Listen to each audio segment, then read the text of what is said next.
கிறிஸ்துவுக்குள் மிக அன்பாக அழைக்கப்பட்டிருக்கிற சகோதர சகோதரிகளே, நம்மளுடைய பிதாவாகிய தேவனின் நாமத்தினாலும் கர்த்தராகிய இயேசு கிறிஸ்துவின் நாமத்தினாலும் கிருபையும் சமாதானமும் உண்டாவதாக என்ற வாழ்த்துதலோடு இந்த ஒரு நாளில் கூட நம்மளை ஒரு சிலராக ஒன்று கூட்டி இதோ அவருடைய மாபெரும் சத்தியங்களையும் திட்டங்களையும் நம்மளுக்காக வெளிப்படுத்தி கொண்டு இருக்கிறார். அதுக்கு அவருடைய குமாரர் மூலியமாக நாம் கோடான கோடி நன்றிகளையும் சோஸ்திரங்களையும் ஏற்றுக்கொண்டு இன்றைய பாடத்துக்குள்ளாக நாம் கடந்து செல்வோம். இன்னைக்கு என்ன பண்ணலாம் அப்படின்னு சொல்லிட்டு பார்த்தோன்னா, இன்னொரு பாடத்தை நம்ம பார்க்கலாம். பாடத்தோட தலைப்பு என்ன அப்படின்னு சொல்லிட்டு பார்த்தோன்னா, 3 உடன்படிக்கைகள் அப்படின்னு சொல்லிட்டு பார்க்குறோம். 3 covenants. எங்கேயாவது வேதத்தில் உடன்படிக்கையை குறித்து எங்கேயாவது நம்ம படிச்சிருக்கோமா? ஏன்னா அப்படி உடன்படிக்கைகள் இருந்தால் தான் நம்மளுக்கும் அந்த உடன்படிக்கைக்கும் என்ன சம்பந்தம் அப்படின்னு சொல்லிட்டு என்ன பண்ணலாம், பார்க்கலாம். கரெக்டுங்களா? ஸோ அந்த மாதிரி ஏதாவது நம்ம படிச்சிருக்கோங்களா? ஆபிரகாமோட உடன்படிக்கை, ஆதாமோட, ஓகேங்களா? ஸோ நிறைய இடத்துல என்ன இருக்குது அப்படின்னா, தேவன் உடன்படிக்கை போட்டிருக்கிறார் அப்படின்னு சொல்லிட்டு நம்ம பார்க்குறோம். ஃபர்ஸ்ட் உடன்படிக்கைனா என்ன அப்படின்றத நம்ம பார்த்துட்டு என்ன பண்ணலாம்னா அடுத்தது அதுக்குள்ளே போகலாம். ஓகேங்களா? உடன்படிக்கைனா என்னங்க? கவர்னன்ட் இங்கிலீஷில் சார். Okay, agreement. கரெக்டு. ஒரு எக்ஸாம்பிளுக்கு வந்து பார்த்தீங்கன்னா, இப்போ நம்ம ஒரு வீட்டுக்கு குடி போகிறோன்னு வச்சுக்கோங்க, ரெண்டல் ஹவுஸ் போகிறோன்னா என்ன பண்ணுவாங்க? ஆமாம், அவங்க எல்லாரும் என்ன பண்ணுவாங்க, ஹவுஸ் ஓனர் என்ன பண்ணுவாங்க அப்படின்னு சொல்லிட்டு பார்த்தோன்னா, அவங்க சில ரூல்ஸ்லாம் வச்சுருப்பாங்க. நம்மளுடைய எண்ட்லேருந்து என்ன பண்ணுவோம், நம்மளுடைய ரூல்ஸ்லாம் அங்கே சொல்லுவோம். ஸோ ரெண்டுத்தையும் சேர்த்து என்ன பண்ணிவிடுவாங்க, ஒரு பத்திரத்தில் அடித்து அது ஒரு அக்ரிமெண்ட்டாக என்ன பண்ணிவிடுவாங்க ரெண்டு சைட்லேயும். ஆமாம், அது ஒரு உடன்படிக்கை அப்படின்ற மாதிரி என்ன பண்ணிடுவாங்கன்னா அங்கே எடுத்துகிட்டு வந்து வச்சிருவாங்க அப்படின்னு சொல்லிட்டு. அப்படின்னா ஒரு உடன்படிக்கை அப்படின்னா மினிமம் எத்தனை பேர் வேணும்? ஆமாம், ஒருத்தர் தனியாக என்ன பண்ண முடியாது, உடன்படிக்கை போட முடியாது. மினிமம் 2 பேராது ஒரு உடன்படிக்கை செய்யறதுக்கு வேணும் அப்படின்னு சொல்லிட்டு பார்க்குறோம். தேவன் நிறைய இடத்துல நீங்கள் சொன்ன மாதிரி உடன்படிக்கைகள், அதாவது இந்த ஒரு அக்ரிமெண்ட்டை போட்டிருக்கிறார் அப்படின்னு சொல்லிட்டு பார்க்குறோம். சாம்பிளாக ஒரு 2-3 பார்த்துட்டு அப்புறம் 3 உடன்படிக்கைக்குள்ளே நம்ம கடந்து செல்வோம். ஃபர்ஸ்ட் இது பார்த்தீங்கன்னா, ஆதாமோட தேவன் என்ன பண்ணாருங்க, ஒரு உடன்படிக்கை போட்டார். கரெக்டுங்களா? ஆதாம்கிட்ட என்ன சொன்னாரு, இந்த பழத்தை என்ன பண்ணக்கூடாது, நீங்க சாப்பிடக்கூடாது அப்படின்னு சொல்லும் போது ஆதாம் திருப்பி அந்த அக்ரிமெண்ட்ல சைன் போட்டாரா? ஏன்னா 2 பேரும் சேர்த்து சைன் போட்டாதான் அது பேர் என்னன்னு இப்பதான் பார்த்தோம், உடன்படிக்கை. கரெக்டுங்களா? அக்ரிமெண்ட். ஓகேங்களா? ஸோ இப்போ தேவன் ஆதாம்கிட்ட சொல்லும் போது ஆதாம் எங்கேயாவது ஓகே தேவனே நான் அந்த பழத்தை சாப்பிட மாட்டேன் அப்படின்னு சொல்லிட்டு எங்கேயாவது சொல்லியிருக்கிறாரா? ஏன்னா அப்படி செய்யல அப்படின்னா, ஆதாம் அந்த உடன்படிக்கையை ஒத்துக்கல அப்படின்னா தேவன் என்ன பண்ணவே முடியாதுங்க. ஆமா, தண்டிக்கவே முடியாது ஆதாம. கரெக்டுங்களா? அப்ப அது நீதியாவே இருந்திருக்காது. ஏன்னா இப்ப தண்டிஸ்டார் நம்மளுக்கு தெரியும். ஸோ அப்ப அது என்னவா இருக்காதுங்க, அது நீதியாகவே இருக்காது அப்படின்னு சொல்லிட்டு நம்ம பார்க்குறோம். புரியுதுங்களா? ஒரு எக்ஸாம்பிளுக்கு இந்தியாவும் பாகிஸ்தானும் இருக்குன்னு வச்சுக்கோங்க. 2 பேரும் சேர்ந்து ஒரு அக்ரிமெண்ட் போடுறாங்கன்னு வச்சுக்கோங்க. இந்தியா சைட்லேருந்து அந்த ஒரு பார்டரை தாண்டி நீங்களும் வரக்கூடாது நாங்களும் வரமாட்டோம் அப்படின்னு சொல்லிட்டு இந்தியா மட்டும் கையெழுத்து போட்டு அங்கே கொடுத்துட்றாங்க. பாகிஸ்தான் அதில் கையெழுத்தே போடல. ஆனால் நாளைக்கு மீறி வந்துட்டாங்க அப்படின்னா இந்தியா போய் கேட்க முடியுங்களா? கரெக்டுங்களா? ஸோ அப்போ 2 பார்ட்டியும் சைன் போட்டாதான் அந்த அக்ரிமெண்ட்டே என்ன ஆகுங்க, செல்லும். கரெக்டுங்களா? ஸோ அதே போல தான் இப்போ ஆதாம் வந்து ஒத்துக்கிட்டாருங்களா இல்லையா? ஏன்னா ஆதாம் ஒத்துக்கல அப்படின்னா ஆதாம் தேவன் வந்து அங்கே தண்டிச்சார்ல, அது என்னவாயிடும் அப்படின்னா நீதிக்கு முரண்பாடான ஒரு விஷயமாக அங்கே ஆயிடும் அப்படின்னு சொல்லிட்டு பார்க்குறோம். இதை ஆக்சுவலாக நம்ம ஆரம்ப காலத்திலேயே பார்த்துருக்கோம். இந்த ஒரு பாயிண்ட்டு நீங்கள் எல்லாம் மறந்துட்டீங்கன்னு நினைக்கிறேன். ஞாபகம் இருக்குங்களா? ஓகே, ஆமாம், அவர் வந்து ஆமாம் கரெக்ட், உடன்படிக்கையை அவர் போட்டார், ஒத்துக்கிட்டாரு அப்படின்னு சொல்லிட்டு பார்க்குறோம். படிச்சிடலாம். ஓசியா 6ஆம் அதிகாரம் 7ஆம் வசனம். ஓசியா 6ஆம் அதிகாரம் 7ஆம் வசனம். அவர்களோ ஆதாமை போல் உடன்படிக்கையை மீறி அங்கே எனக்கு விரோதமாய் துரோகம் பண்ணினார்கள். ஓகேங்களா? இப்ப அவர்களோ அப்படின்னு சொல்லிட்டு அங்க ஸ்டார்ட் பண்றது யாருங்க இந்த அவர்களோ? ஆமா, இஸ்ரேல் ஜனங்கள் அப்படின்னு சொல்லிட்டு நம்ம பார்க்குறோம். ஓகேங்களா? இந்த ஒரு இஸ்ரேல் ஜனங்கள் யாத்திராகமம் 19ஆம் அதிகாரத்துல நிறைய விஷயங்கள் மோசே சொல்லும் போது இவங்க எல்லாரும் என்ன பண்ணிருப்பாங்க, எல்லாத்துக்கும் கேட்டுட்டு இதன்படி நாங்க நடக்கிறோம் அப்படின்னு சொல்லிட்டு ஒரு உடன்படிக்கை போட்டிருப்பாங்க. யாரோட? தேவனோட போட்டிருப்பாங்க. ஸோ அது ஆனா அதுக்கப்புறம் என்ன பண்ணிட்டாங்க, அவங்க அதை மீறிட்டாங்க அப்படின்னு சொல்லிட்டு நம்ம பார்க்குறோம். அதனாலதான் இங்க சொல்லும் போது எப்படி சொல்றாரு அப்படின்னா, அவர்களோ இஸ்ரேல் ஜனங்களோ யாரை போல உடன்படிக்கை மீறிட்டாங்க, ஆதாமை போல உடன்படிக்கை மீறிட்டாங்க. அப்ப ஆதாமும் என்ன பண்ணியிருக்கிறாரு, உடன்படிக்கைய போட்டிருக்கிறாரு, அக்ரிமெண்ட்ல என்ன பண்ணியிருக்கிறாருங்க, அங்க சைன் பண்ணியிருக்கிறார் அப்படின்னு சொல்லிட்டு நம்ம பார்க்கிறோம். ஓகேங்களா? ஸோ அதனாலதான் தேவன் அங்க தண்டிக்கவே முடியும், நீதி உள்ள தேவன். கரெக்டுங்களா? ஸோ அவர் என்ன பண்ண முடியாதுங்க, ஆமா, அநியாயமான ஒரு விஷயத்த அவரால் பண்ண முடியாது அப்படின்னு சொல்லிட்டு நம்ம பார்க்கிறோம். இது ஒரு உடன்படிக்கை. ஓகேங்களா? ஸோ இதே மாதிரி இன்னொரு உடன்படிக்கையை தேவன் போட்டார். கரெக்டுங்களா? முதலாம் உலகம் காலத்துல ஜலப்பிரளயம் வரும்போது எல்லாம் ஒட்டுமொத்த உலகமும் என்ன ஆயிடுச்சுங்க, அங்க அழிஞ்சிடுச்சு அப்படின்னு சொல்லிட்டு பார்க்கிறோம். கடைசியா ஒரு 8 பேர் மட்டும் என்ன ஆவாங்க, ஜலப்பிரளயத்துக்கு அப்புறம் வெளியே வருவாங்க. வந்ததுக்கு அப்புறம் நோவாட்ட என்ன பண்ணுவார் அப்படின்னு சொல்லிட்டு பார்த்தோம்னா ஒரு உடன்படிக்கையை போடுவார். என்ன உடன்படிக்கைங்க? ஆமா, கரெக்ட். எல்லாருக்கும் தெரிஞ்ச விஷயம் தான். இனிமேல் ஜலத்தினால என்ன பண்ண மாட்டேன், இந்த உலகத்தை நான் அழிக்க மாட்டேன் அப்படின்னு சொல்லிட்டு. அப்ப சுனாமிலாம் வருது, அதெல்லாம் கரெக்ட். அப்படின்னா கொஞ்சம் இடத்துல அது வரும், அந்த இடத்துல மட்டும்தான் அந்த ஒரு அழிவு வருமா ஒழிய, தேவன் நீங்க சொல்றது ஒட்டுமொத்த உலகத்தையும் நான் ஜலத்தினால அழிக்க மாட்டேன் அப்படின்னு சொல்லிட்டு அதுக்கு ஒரு உடன்படிக்கை அங்க போடுறாரு. படிச்சிடலாம். ஆதியாகமம் 9ஆம் அதிகாரம் 11 இருந்து 14 வசனம் வரை. ஆதியாகமம் 9ஆம் அதிகாரம் வசனங்கள் 11 முதல் 14 முடிய. இனி மாம்சமானவைகள் எல்லாம் ஜலப்பிரளயத்தினால் சங்கரிக்கப்படுவதில்லை என்றும், பூமியை அழிக்க இனி ஜலப்பிரளயம் உண்டாவதில்லை என்றும் உங்களோடே என் உடன்படிக்கையை ஏற்படுத்துகிறேன் என்றார். அன்றியும் தேவன், எனக்கும் உங்களுக்கும் உங்களிடத்தில் இருக்கும் சகல ஜீவஜந்துக்களுக்கும் நித்திய தலைமுறைகளுக்கென்று நான் செய்கிற உடன்படிக்கையின் அடையாளமாக நான் என் வில்லை மேகத்தில் வைத்தேன். அது எனக்கும் பூமிக்கும் உண்டான உடன்படிக்கைக்கு அடையாளமாயிருக்கும். நான் பூமிக்கு மேலாய் மேகத்தை வருவிக்கும் போது அந்த வில் மேகத்தில் தோன்றும். ஓகேங்களா? அப்படின்னா இங்க என்ன பண்றாருன்னா தேவன் ஒரு உடன்படிக்கையை போட்டார். அதுல வந்து பாத்தீங்கன்னா 13ஆம் வசனத்துல என்ன சொல்வார் அப்படின்னா, நான் என் வில்லை மேகத்தில் வைத்தேன், அது எனக்கும் பூமிக்கும் உண்டான உடன்படிக்கை. ஓகேங்களா? அப்படின்னா அந்த ஒரு உடன்படிக்கைக்கு ஒரு சின்னத்தை கூட என்ன பண்றாருங்க, அங்க எடுத்துட்டு வந்து ஒரு விஷயத்த கூட அங்க எடுத்துட்டு வந்து அங்க வைக்கிறாரு அப்படின்னு சொல்லிட்டு பாக்குறோம். நம்மளுக்கு நம்ம இப்ப அந்த என்ன ஒரு சின்னத்தை வச்சாருங்க, வானவில் அப்படின்னு சொல்லிட்டு நம்ம பார்க்கிறோம். ஓகேங்களா? இப்ப அந்த வானவில பார்க்கும்போது நம்மளுக்கு என்ன தோணுது, எவ்வளவு அழகா இருக்கு, போட்டோ வீடியோ எடுப்போம். ஆனா நம்மளுக்கு என்ன ஞாபகம் வரணுங்க, தேவனுடைய உடன்படிக்கை தான். கரெக்டுங்களா? தேவனுடைய பிள்ளைகளுக்கு எது இமீடியட்டா ஞாபகம் வரணும் அப்படின்னு சொல்லிட்டு பார்த்தோம்னா, தேவனும் நம்மள்ட்ட போட்ட அந்த ஒரு உடன்படிக்கை தான் என்ன ஆகணும் அப்படின்னு சொல்லிட்டு பார்த்தோம்னா நம்மளுக்கு அங்க ஞாபகம் வரணும் அப்படின்னு சொல்லிட்டு பார்க்கிறோம். இது கூட என்னன்னா தேவன் மனுஷர்கள்ட்ட போட்ட ஒரு உடன்படிக்கை அப்படின்னு சொல்லிட்டு பார்க்கிறோம். இந்த ஒரு வானவில் என்ன ஷேப்ல இருக்கும், செமி சர்க்கிள், ஆஃப் சர்க்கிளா இல்ல? ஆமா, ஏன்னா ஆஃப் சர்க்கிள் தான் நம்மளால பார்க்க முடியும். ஆக்சுவலா அது எப்படி இருக்கும் அப்படின்னு சொல்லிட்டு பார்த்தோம்னா சயின்ஸ்ல எப்படி சொல்றாங்க, அது ஃபுல் சர்க்கிளா இருக்கும், ஒரு ஃபுல் வட்டமா இருக்கும். ஓகேங்களா? ஸோ ஆனால் நம்மளால என்ன பண்ண முடியாதுன்னா அது ஃபுல்லாக பார்க்க முடியாது அப்படின்னு சொல்லிட்டு நம்ம பார்க்குறோம். ஓகேங்களா? இதே மாரி நிறைய உடன்படிக்கைகள் பழைய ஏற்பாட்டில் போட்டிருக்காங்க. அதுக்கு எதெல்லாம் யூஸ் பண்ணுவாங்க அப்படின்னு சொல்லிட்டு பார்த்தோம்னா உப்பை என்ன பண்ணியிருக்காங்கன்னா யூஸ் பண்ணியிருக்காங்க. ஓகேங்களா? உப்பை வச்சு என்ன பண்ணுவாங்க அப்படின்னா உடன்படிக்கை அங்கே போட்டுக்குவாங்க. அதே மாதிரி வந்து பார்த்தீங்கன்னா கல்லை நட்டு வைப்பாங்க. ஓகேங்களா? ஒரு கல் அங்கே நட்டு வச்சுட்டு 2 பேருக்கும் இதுதான் இந்த என்னங்க இந்த ஒரு உடன்படிக்கைக்கு இதுதான் ஒரு சின்னம் அப்படின்ற மாதிரி ஒரு கல்லை என்ன பண்ணுவாங்கன்னா அங்க நட்டு வச்சிருக்கிறாங்க அப்படின்னு சொல்லிட்டு நம்ம பார்க்குறோம். பழைய ஏற்பாட்டில் இருக்க நிறைய முறைமைகள் இன்னைக்கு வரைக்கும் கூட என்ன பண்றாங்க, சில இடத்துல பிராக்டிஸ் பண்ணிட்டு தான் இருக்கிறாங்க அப்படின்னு சொல்லிட்டு நம்ம பார்க்குறோம்.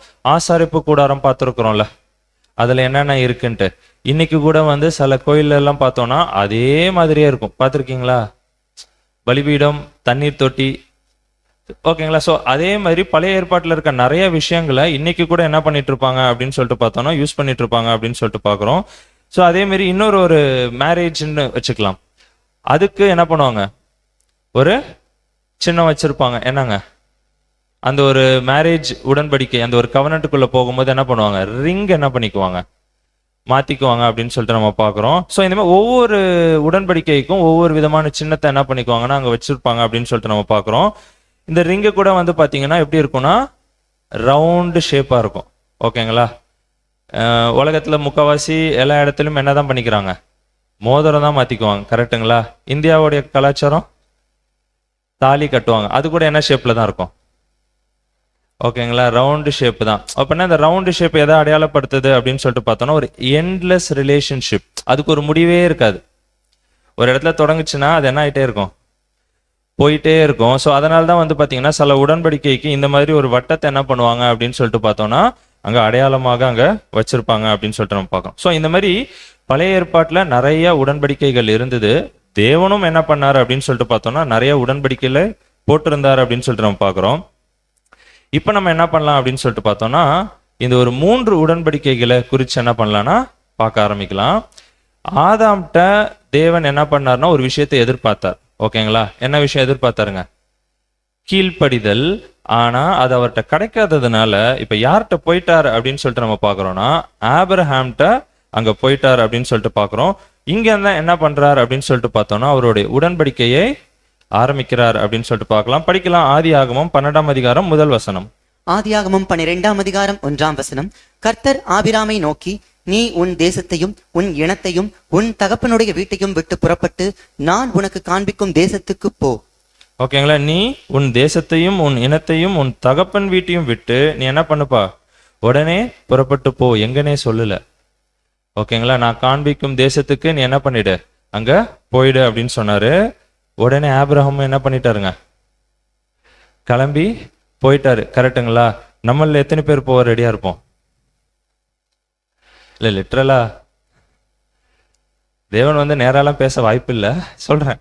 திடீர்னு அந்த மாதிரி ஒரு ஆப்ஷன் வந்தது அப்படின்னா எத்தனை பேர் போக ரெடியா இருப்போம்? இங்க இருந்து பக்கத்து ஸ்டேட்டுக்கு போனா கூட லாங்குவேஜ் ப்ராப்ளம். கரெக்டுங்களா? ஸோ அதனால நம்மளுக்கு எல்லாருக்குமே என்ன ஆகும்னா ஒரு தடுமாற்றம் வரும். கரெக்டுங்களா? ஆனா ஆபிரகாம் என்ன பண்ணார்னா எந்த ஒரு தடுமாற்றமும் இல்லை. தேவன் சொன்ன உடனே என்ன பண்ணிட்டாரு அப்படின்னு சொல்லிட்டு பார்த்தோம்னா கிளம்பி போனாரு. தொடர்ந்து படிக்கலாம். 2ஆம் வசனம் மற்றும் 3ஆம் வசனம். வசனங்கள் 2 மற்றும் 3.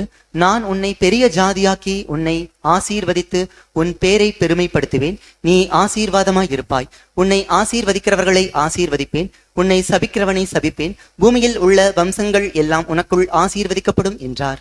அப்ப என்ன சொல்ற? நான் உன்னை பெரிய ஜாதியாக்கி. அது சொல்லும் போது எத்தனை குழந்தைங்க இருந்தது ஆபிரகாமுக்கு?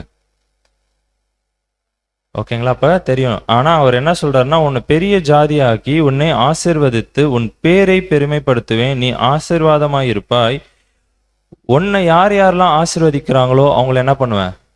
நான் ஆசீர்வதிப்பேன் அப்படின்னு சொல்லிட்டு அங்க என்ன பண்றாரு அப்படின்னா அங்க ஒரு பெரிய ஒரு பிளெஸிங்ஸ் என்ன பண்றாருன்னா அங்க கொடுக்குறார். ஆக்சுவலா பாத்தீங்கன்னா இமீடியட்டா அவருக்கு அந்த ஒரு புத்திர சுவிகாரம் அந்த ஒரு சந்தானம் வந்துடுச்சா அப்படின்னு சொல்லிட்டு பார்த்தோம்னா வரல. கரெக்டுங்களா? இவர் சொன்ன மாதிரியே கிளம்பி போனாரு. போய் எத்தனை வருஷம் ஆச்சுங்க? 25 வருஷம் ஆச்சு. கரெக்டுங்களா? 75 வயசுல கிளம்பி போறாரு. நம்ம ஃபர்ஸ்ட் போவோமானே தெரியல. அடுத்தது 25 வருஷம் ஒரு விஷயத்துக்காக என்ன பண்ணாருங்க? அங்க காத்திருந்தாரு. 100வது வயசுல தான் அங்க ஈசாக் வந்து பிறக்கிறாரு அப்படின்னு சொல்லிட்டு பாக்குறோம். இதே ஒரு மிகப்பெரிய ஒரு டெஸ்ட். கரெக்டுங்களா? இதையும் தாண்டி ஒரு எக்ஸ்ட்ரீமான ஒரு டெஸ்ட் என்ன பண்றாரு அப்படின்னா அதுக்கப்புறம் வைக்கிறார். ஓகேங்களா? இதெல்லாமே ஒரு பெரிய டெஸ்ட் தான். ஆனா அதையும் தாண்டி என்ன பண்றாருன்னா ஒரு எக்ஸ்ட்ரீமான ஒரு டெஸ்ட்டை அங்க வைக்கிறார். இது எல்லாமே நம்மளுக்கு தெரிஞ்ச விஷயம் தான். ஸோ இதையும் என்ன பண்ணாருங்க? ஆபிரகாம் அங்க பாஸ் பண்ணார் அப்படின்னு சொல்லிட்டு நம்ம பாக்குறோம். கரெக்டுங்களா? நம்மள்ட்ட இதே மாதிரி லிட்டரலா கேட்டார்னா கண்டிப்பா கேட்க மாட்டாரு. ஏன்னா நரபலி மேல நரகம் சப்ஜெக்ட்ல பார்த்துட்டோம். கரெக்டுங்களா? நரபலி மேல அவருக்கு இஷ்டம் இல்லை. ஒரு எக்ஸாம்பிளுக்கு தேவன் வந்து நம்மளோட பிள்ளைகளை கேட்கிறாரு, என்ன பண்ணும்? அந்த ஒரு மைண்ட் எப்படி இருக்கும்? ஒரு நிமிஷம் அப்படியே போயிட்டு வாங்க. ஆனா அவர் என்ன பண்ணிட்டாருன்னா வசனம் இருக்கு என்னன்னா ஈசாக்கை பலியாக கொடுத்தார் அப்படின்னு சொல்லிட்டு நம்மளுக்கு வசனம் இருக்கு. கரெக்டுங்களா? அப்படின்னா மைண்ட்ல அவர் என்ன பண்ணிட்டாருங்க? கொடுத்துட்டாரு. யார? ஈசாக்க அவருடைய சொந்த பையனை என்ன பண்ணிட்டார் அப்படின்னு சொல்லிட்டு பார்த்தோம்னா அங்க கொடுத்துட்டார் அப்படின்னு சொல்லிட்டு பாக்குறோம். சோ இதனால அங்க தேவன் என்ன பண்றார் அப்படின்னு சொல்லிட்டு பார்த்தோம்னா ஒரு மிகப்பெரிய ஒரு ஆசீர்வாதம்னு சொல்லலாம், இல்லைன்னா அதுக்கு உடன்படிக்கைன்னு சொல்லலாம். அந்த இடத்துலதான் என்ன பண்றாருன்னா தேவன் அங்க போடுறார் அப்படின்னு சொல்லிட்டு பார்க்கலாம். படிச்சிடலாம். ஆதியாகமம் 22ஆம் அதிகாரம் 17 மற்றும் 18ஆம் வசனம். ஆதியாகமம் 22ஆம் அதிகாரம் வசனங்கள் 17 மற்றும் 18. நான் உன்னை ஆசீர்வதிக்கவே ஆசீர்வதித்து உன் சந்ததியை வானத்து நட்சத்திரங்களைப் போலவும் கடற்கரை மணலைப் போலவும் பெருகவே பெருக பண்ணுவேன் என்றும் உன் சந்ததியார் தங்கள் சத்துருக்களின் வாசல்களை சுதந்தரித்துக் கொள்ளுவார்கள் என்றும் நீ என் சொல்லுக்கு கீழ்ப்படிந்தபடியினால் உன் சந்ததிக்குள் பூமியில் உள்ள சகல ஜாதிகளும் ஆசீர்வதிக்கப்படும் என்றும் என் பேரில் ஆணையிட்டேன் என்று கர்த்தர் சொல்லுகிறார் என்றார். ஓகேங்களா? இந்த 2 வசனத்துல தேவனுடைய ஒட்டுமொத்த திட்டமுமே வந்துடுச்சு. கரெக்டுங்களா? அதுதான் இன்னைக்கு என்ன பண்ண போறோம்னா பார்க்க போறோம். இந்த 2 வசனத்துல ஒட்டுமொத்த தேவனுடைய திட்டமுமே வந்துடும். பாத்தீங்கன்னா நான் உன்னை ஆசீர்வதிக்கவே ஆசீர்வதித்து உன் சந்ததியை வானத்து நட்சத்திரம் போலவும் கடற்கரை மணலை போலவும் என்ன பண்ண போறேன்? நான் பெருகவே பெருக பண்ணுவேன் அப்படின்னு சொல்லிட்டு ரெண்டு விதமான ஒரு ஆசீர்வாதம்.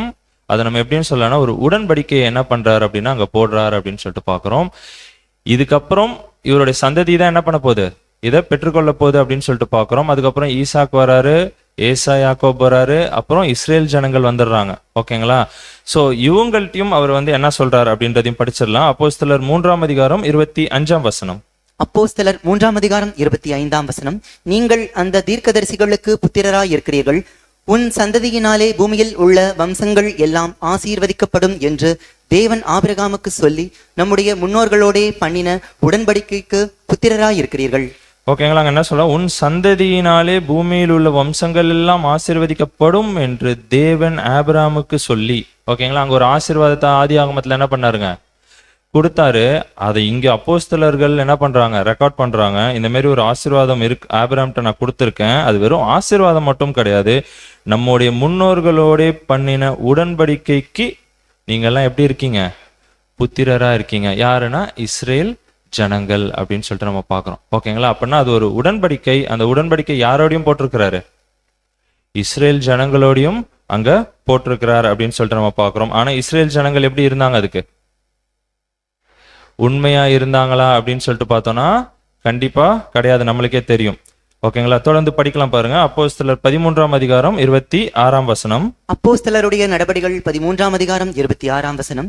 சகோதரரே, ஆபிரகாமின் சந்ததியில் பிறந்தவர்களே, தேவனுக்கு பயந்து நடக்கிறவர்களே, இந்த ரட்சிப்பின் வசனம் உங்களுக்கு அனுப்பப்பட்டிருக்கிறது. ஓகேங்களா? ஃபர்ஸ்ட் யாருக்கு தான் போச்சு இந்த ரட்சிப்பின் வசனம், யாருக்கு தான் போச்சு அப்படின்னு சொல்லிட்டு நம்ம பார்த்தோம்னா ஆபிரகாமோட சந்ததி அந்த இஸ்ரேல் ஜனங்களுக்கு தான் அங்க என்ன ஆச்சு அப்படின்னா அது போச்சு. அவங்க அதான் சொல்றாரு பாருங்க, தேவனுக்கு பயந்து நடக்கிறவர்களே அப்படிதான் நடக்கணும். ஆனா எப்படி நடந்தாங்க, ஓகேங்களா, போக போக அதை விட்டுட்டாங்க அப்படின்னு சொல்லிட்டு பாக்குறோம். சோ இந்த ஒரு ஆசீர்வாதம் என்ன ஆயிடுச்சு அப்படின்னு சொல்லிட்டு பாக்குறோம்னா, முதல்ல இஸ்ரேல் ஜனங்களுக்கு தான் அங்க போச்சு. ஆனா அது அவங்க என்ன பண்ணல அப்படின்னா பிடிச்சுக்கல அப்படின்னு சொல்லிட்டு பாக்குறோம்.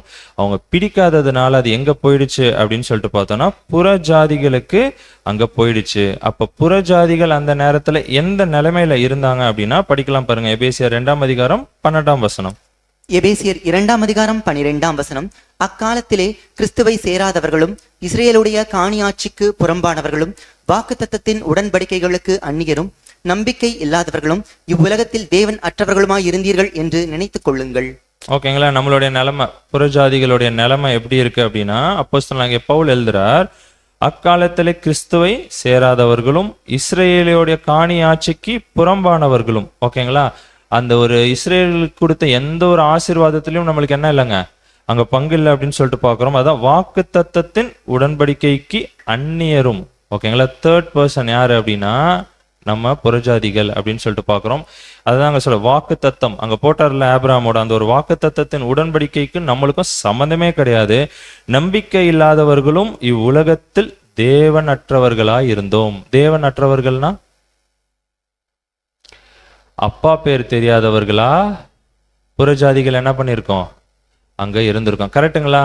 நம்மளோட அப்பா பேர் தெரியாம இருந்திருப்போம். அப்பா பேர் தெரியலன்னா என்னன்னு சொல்லுவோம், அனாதைகள். கரெக்டுங்களா? சோ அந்த ஒரு நிலைமையில தான் யார் இருந்திருக்கா அப்படின்னு சொல்லிட்டு நம்ம பார்த்தோம்னா இந்த நம்ம தான் யார் அப்படின்னா புறஜாதி ஜனங்கள் அங்க இருந்திருக்கிறாங்க அப்படின்னு சொல்லிட்டு பாக்குறோம். ஆனா இது என்ன ஆயிடுச்சு அப்படின்னு சொல்லிட்டு பார்த்தோம்னா முதல்ல எப்படி இருந்தது அப்படின்னா இந்த இஸ்ரேல் ஜனங்களுக்கு அந்த ஒட்டுமொத்த ஆசீர்வாதமும் போச்சு. ஆனா அதை அவங்க என்ன பண்ணிட்டாங்கன்னா அசட்டை பண்ணிட்டாங்க, அதை பிடிச்சுக்கல அப்படின்னு சொல்லிட்டு பாக்குறோம். அதனால இந்த ஒரு ஆசீர்வாதம் யாருக்கு வந்துடுச்சு அப்படின்னு சொல்லிட்டு பார்த்தோம்னா புறஜாதியாராகிய நம்மளுக்கு அங்க வந்துடுச்சு. நம்ம அதை என்ன பண்ணணும் அப்படின்னு சொல்லிட்டு பார்த்தோம்னா நல்ல டைட்டா இறுக்கி பிடிச்சிட்டோமா. ஓகேங்களா? சோ இந்த ஒரு கான்செப்டை, ஓகேங்களா, இவ்வளவு நேரம் நம்ம பார்த்தோம்ல, இந்த ஒரு கான்செப்டை அப்போஸ்தலனாகிய பவுல் என்ன பண்றாரு அப்படின்னு சொல்லிட்டு பார்த்தோம்னா புதிய ஏற்பாட்டுல எழுதி வைக்கிறார். ஓகேங்களா? எந்த கான்செப்ட் அப்படின்னா இவ்வளவு நேரம் நம்ம பார்த்தது. இந்த சைடு யாரு இருக்கா அப்படின்னா இஸ்ரேல் ஜனங்கள், அவங்களுக்கு ஒட்டுமொத்த ஆசீர்வாதம் இருந்தது, உடன்படிக்கை போட்டிருந்தார் தேவன், எல்லாமே அவங்களுக்கு இருந்தது. இந்த பக்கம் யார் அப்படின்னா புறஜாதி ஜனங்கள், அவங்களுக்கு ஒண்ணுமே இல்லை, அந்நியர், தேவனற்றவர்களா இருந்தாங்க. ஆனா இவங்க என்ன பண்ணிட்டாங்க அப்படின்னு சொல்லிட்டு பார்த்தோம்னா அந்த ஒரு ஆசீர்வாதத்தை அசட்டை பண்ணிட்டாங்க, அதை பிடிச்சுக்கல அப்படின்னு சொல்லிட்டு பாக்குறோம். இந்த பக்கம் இருந்த புறஜாதிகள் என்ன பண்ணிட்டாங்க அப்படின்னு சொல்லிட்டு பார்த்தோம்னா அதை இறுக்கி பிடிச்சுக்கிட்டாங்க அப்படின்னு சொல்லிட்டு பாக்குறோம். அந்த ஒரு ஓட்டத்துல தான் நம்ம எல்லாருமே ஓடிட்டு இருக்கிறோம் அப்படின்னு சொல்லிட்டு பாக்குறோம். இந்த ஒரு விஷயத்த அப்போஸ்தலனாகிய பவுல் என்ன பண்றாருன்னா புதிய ஏற்பாட்டுல ஒரு வசனத்துல ஒரு கான்செப்டாக ஒரு கருத்தாக என்ன பண்றாருன்னா அங்க பேசுறாரு அப்படின்னு சொல்லிட்டு பார்க்கணும். அந்த ஒரு கான்செப்ட்ல யாரை மையமா வச்சு பேசுறாரு அப்படின்னா ஆபிரகாமோடைய லைஃப், அவருடைய வாழ்க்கையை வச்சு என்ன பண்றாருன்னா அங்க பேச ஆரம்பிக்கிறார். ஓகேங்களா? இப்ப ஆபிரகாமுக்கு எத்தனை மனைவிகள்? ஏன்னா அவருடைய வாழ்க்கையை வச்சுதான் பவுல் என்ன பண்ணிட்டு இருக்கிறாரு அப்படின்னா அங்க பேசுறாரு அப்படின்னு சொல்லிட்டு பாக்குறோம். சோ ஆபிரகாமுக்கு எத்தனை மனைவிகள்? 2 3 3 மனைவிகள் அப்படின்னு சொல்லிட்டு நம்ம பாக்குறோம். ஓகேங்களா? இதுல என்ன அப்படின்னா பவுல் அப்போஸ்தலன் ஒரு கான்செப்டை பேசுறாரு அப்படின்னா அது எவ்வளவு ஈஸியா நம்ம அண்டர்ஸ்டாண்ட் பண்ணலாம். ஏன் இந்த கேள்வியை கேட்கிறோம் அப்படின்னா அப்போஸ்தலனாகிய பேதுருவே ஒரு வாட்டி சொல்வார் என்னன்னா, என்னுடைய அன்பு சகோதரன் யாருங்க? அப்போஸ்தலனாகிய பவுல் எழுதின நிறைய விஷயங்கள் அதை கிரகிக்கிறதற்கு எனக்கு எப்படி இருக்குது, கஷ்டமா இருக்கு அப்படின்னு சொல்லிட்டு அப்போஸ்தலனாகிய பேதுருவே சொல்லியிருக்கார்.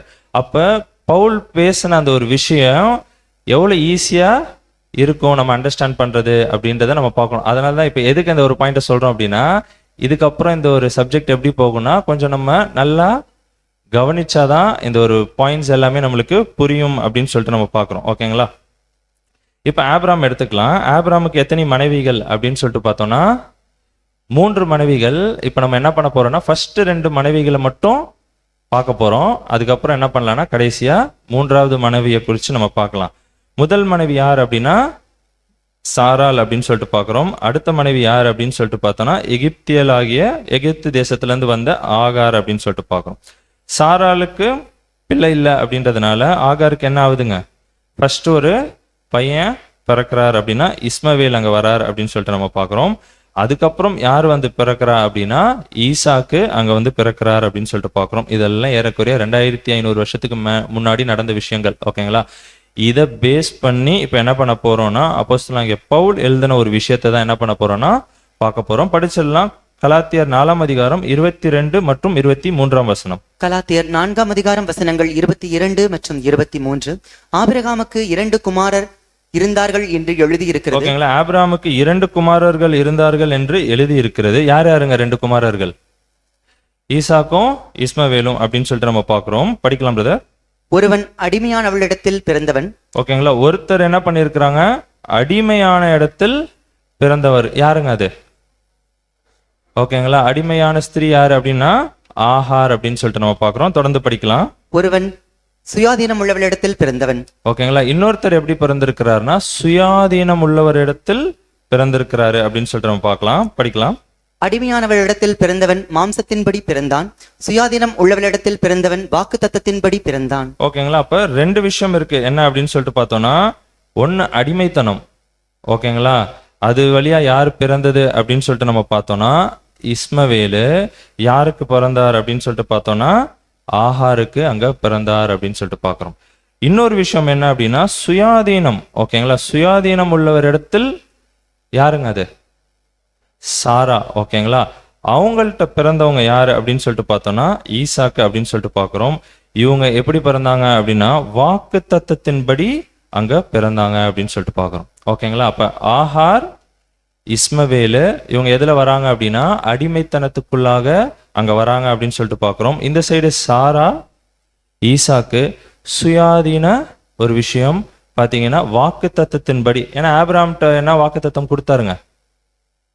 ஓகேங்களா? உன் சந்ததியை ஆசீர்வதிப்பேன்னு சொன்னார்ல. சோ அந்த ஒரு வாக்கு தத்தத்தின்படி பிறந்தவர் யாரு அப்படின்னு சொல்லிட்டு பார்த்தோம்னா அங்க ஈசாக்கு அப்படின்னு சொல்லிட்டு பார்க்கிறோம். ஏன்னா ஃபர்ஸ்ட் இஸ்மவேல் பிறந்த உடனே கூட ஆபிரகாம் போய் கேட்பாரு, இந்த பையன் தான் என்னுடைய வம்சமா, இது வழியா தான் நீங்க ஆசீர்வதிக்க போறீங்களா அப்படின்னு கேட்கும் போது தேவன் என்ன சொல்லுவாருங்க, இல்ல உனக்குன்னு ஒரு பையன் வருவான் அப்படின்னு சொல்லிட்டு என்ன பண்ணாருன்னா அங்க சொல்றாரு. அந்த ஒரு பையன் தான் யார் அப்படின்னா ஈசாக். ஈசாக்கின் இடத்தில் உன் சந்ததி விளங்கும் அப்படின்னு சொல்லிட்டு என்ன பண்ணியிருப்பாருன்னா அங்க சொல்லியிருப்பார் அப்படின்னு சொல்லிட்டு பார்க்கிறோம். ஸோ இந்த ஒரு கான்செப்டை பிரதர் அப்போஸ்தலர் பவுல் எழுதிட்டு என்ன சொல்றாருன்னா இவைகள் ஞான அர்த்தம் உள்ளவைகள்.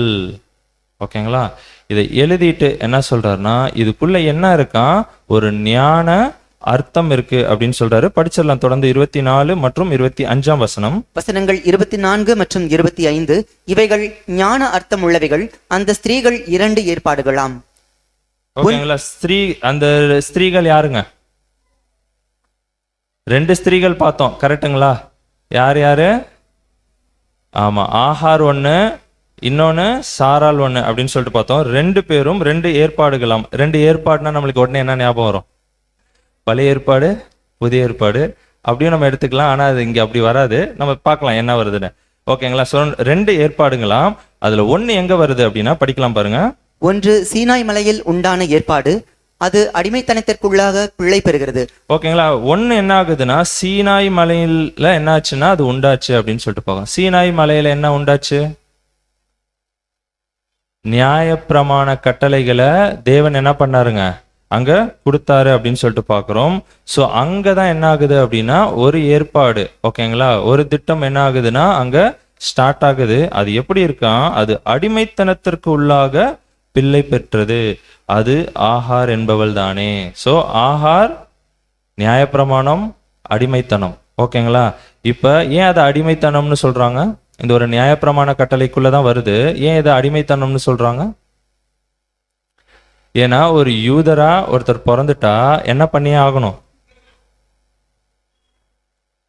நியாயப்பிரமாண கட்டளைகள் எல்லாத்தையுமே என்ன பண்ணி தான் ஆகணும்? கடைப்பிடிச்சுதான் ஆகணும்.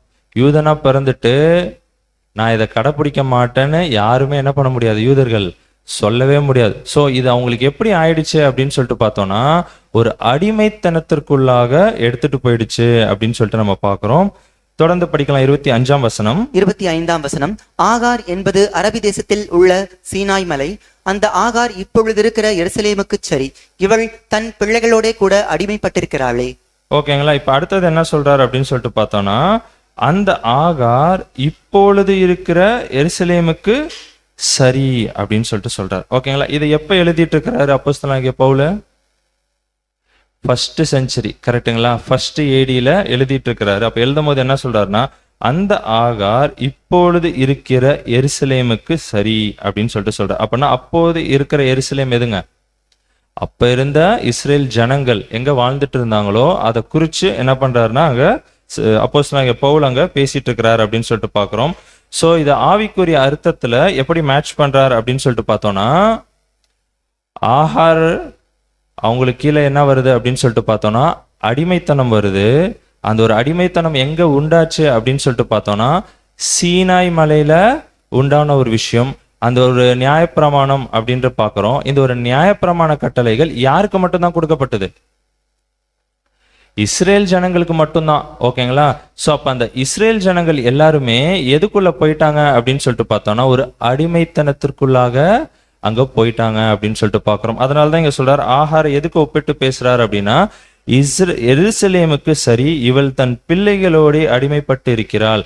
ஆகாரும் சரி, ஆகாருடைய பிள்ளைகளும் சரி, எல்லாருமே எதுலதான் இருக்கிறாங்க அப்படின்னு சொல்லிட்டு பார்த்தோம்னா அடிமைத்தனத்திற்குள்ளாக. அதை யாரை குறிச்சு பேசிட்டு இருக்கிறாருன்னா இஸ்ரேல் ஜனங்களை குறிச்சு அங்க பேசிட்டு இருக்கிறார் அப்படின்னு சொல்லிட்டு நம்ம பார்க்கணும். இதனால்தான் ஆரம்பத்திலே சொன்னார் இதனா இது ஒரு ஞான அர்த்தம் உள்ளவைகள் அப்படின்னு சொல்லிட்டு தான் என்ன பண்ணாருன்னா ஒரு ஆவிக்குரிய விஷயத்தோட நம்ம என்ன பண்ணுங்க கம்பேர் பண்ணி பார்க்கணும். அப்படின்னா இந்த ஒரு நியாயப்பிரமாணம் எதை எடுத்துட்டு வந்துருச்சு அப்படின்னு சொல்லிட்டு பார்த்தோம்னா அடிமைத்தனத்தை இஸ்ரேல் ஜனங்களுக்கு எடுத்துட்டு வந்துருச்சு.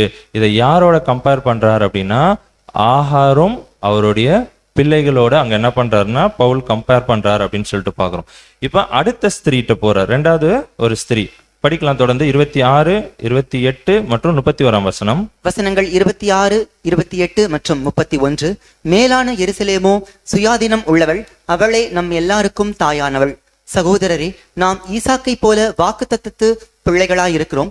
இப்படி இருக்க சகோதரரே, நாம் அடிமையாளவளுக்கு பிள்ளைகளாயிராமல் சுயாதீனம் உள்ளவளுக்கே பிள்ளைகளாயிருக்கிறோம். ஓகேங்களா? இப்ப அப்போஸ்தலனாகிய பவுல் இன்னொரு பேர் யூஸ் பண்றார். என்ன அப்படின்னா மேலான எருசலேம். ஆகாருக்கு என்ன யூஸ் பண்ணாரு?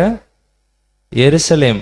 ஓகேங்களா? அதுதான் யாரை குறிச்சது அப்படின்னு சொல்லிட்டு பார்த்தோம்னா இஸ்ரேல் ஜனங்களை குறிச்சது அப்படின்னு சொல்லிட்டு பாக்குறோம். இங்க அடுத்த ஸ்திரியை குறிச்சு பேசும்போது என்ன சொல்றாருன்னா மேலான எருசலேம், பரம எருசலேமை குறிச்சு என்ன பண்ணிட்டு இருக்கிறாருன்னா அங்க பேசிட்டு இருக்கிறார். அதுக்கு என்ன சொல்றாருன்னா மேலான எருசலேமோ சுயாதீனம் உள்ளவள். ஓகேங்களா? நம்ம ஆல்ரெடி பார்த்தோம் வாக்குத்தத்தத்தின்படி பிறந்தவங்க. ஓகேங்களா? அவளே நம் எல்லாருக்கும் தாயானவள். அப்படின்னா நம்மளுடைய ஸ்பிரிச்சுவல் மதர் அப்படின்றாங்க. ஏன் அப்படின்னா அங்க யார் தான் வாக்கு தத்தம்? ஈசாக்கு தான் வாக்கு தத்தத்தின் பிள்ளை அப்படின்னு சொல்லிட்டு நம்ம பார்க்கிறோம். ஓகேங்களா? ஸோ அதனால தான் இங்க கம்பேர் பண்றாரு. என்னன்னா, நம் எல்லாருக்கும் தாயானவள் அப்படின்னு சொல்லிட்டு இவங்க எப்படி வராங்க அப்படின்னா, சுயாதீன ஒரு பிரமாணத்துக்குள்ளாக அவங்க அங்க வராங்க. நாம் ஈசாக்கை போல வாக்கு தத்தத்துக்கு பிள்ளைகளாய் இருக்கிறோம். இப்படி இருக்க சகோதரரே, நாம் அடிமையானவளுக்கு பிள்ளைகளாய் இராமல், ஏன் நம்ம அடிமையானவனுக்கு பிள்ளைகளா இல்ல? ஏன்னா நம்ம நியாயப்பிரமாணத்துக்குள்ள இல்ல. ஓகேங்களா? சோ அதனால தான் சொல்றாரு, நம்ம அடிமையானவளுக்கு பிள்ளைகளா இராமல் சுயாதீனம் உள்ளவளுக்கே பிள்ளைகளா இருக்கும். அப்படின்னா நம்ம எதுல வரோங்க? சாரால் கவனன்ட்.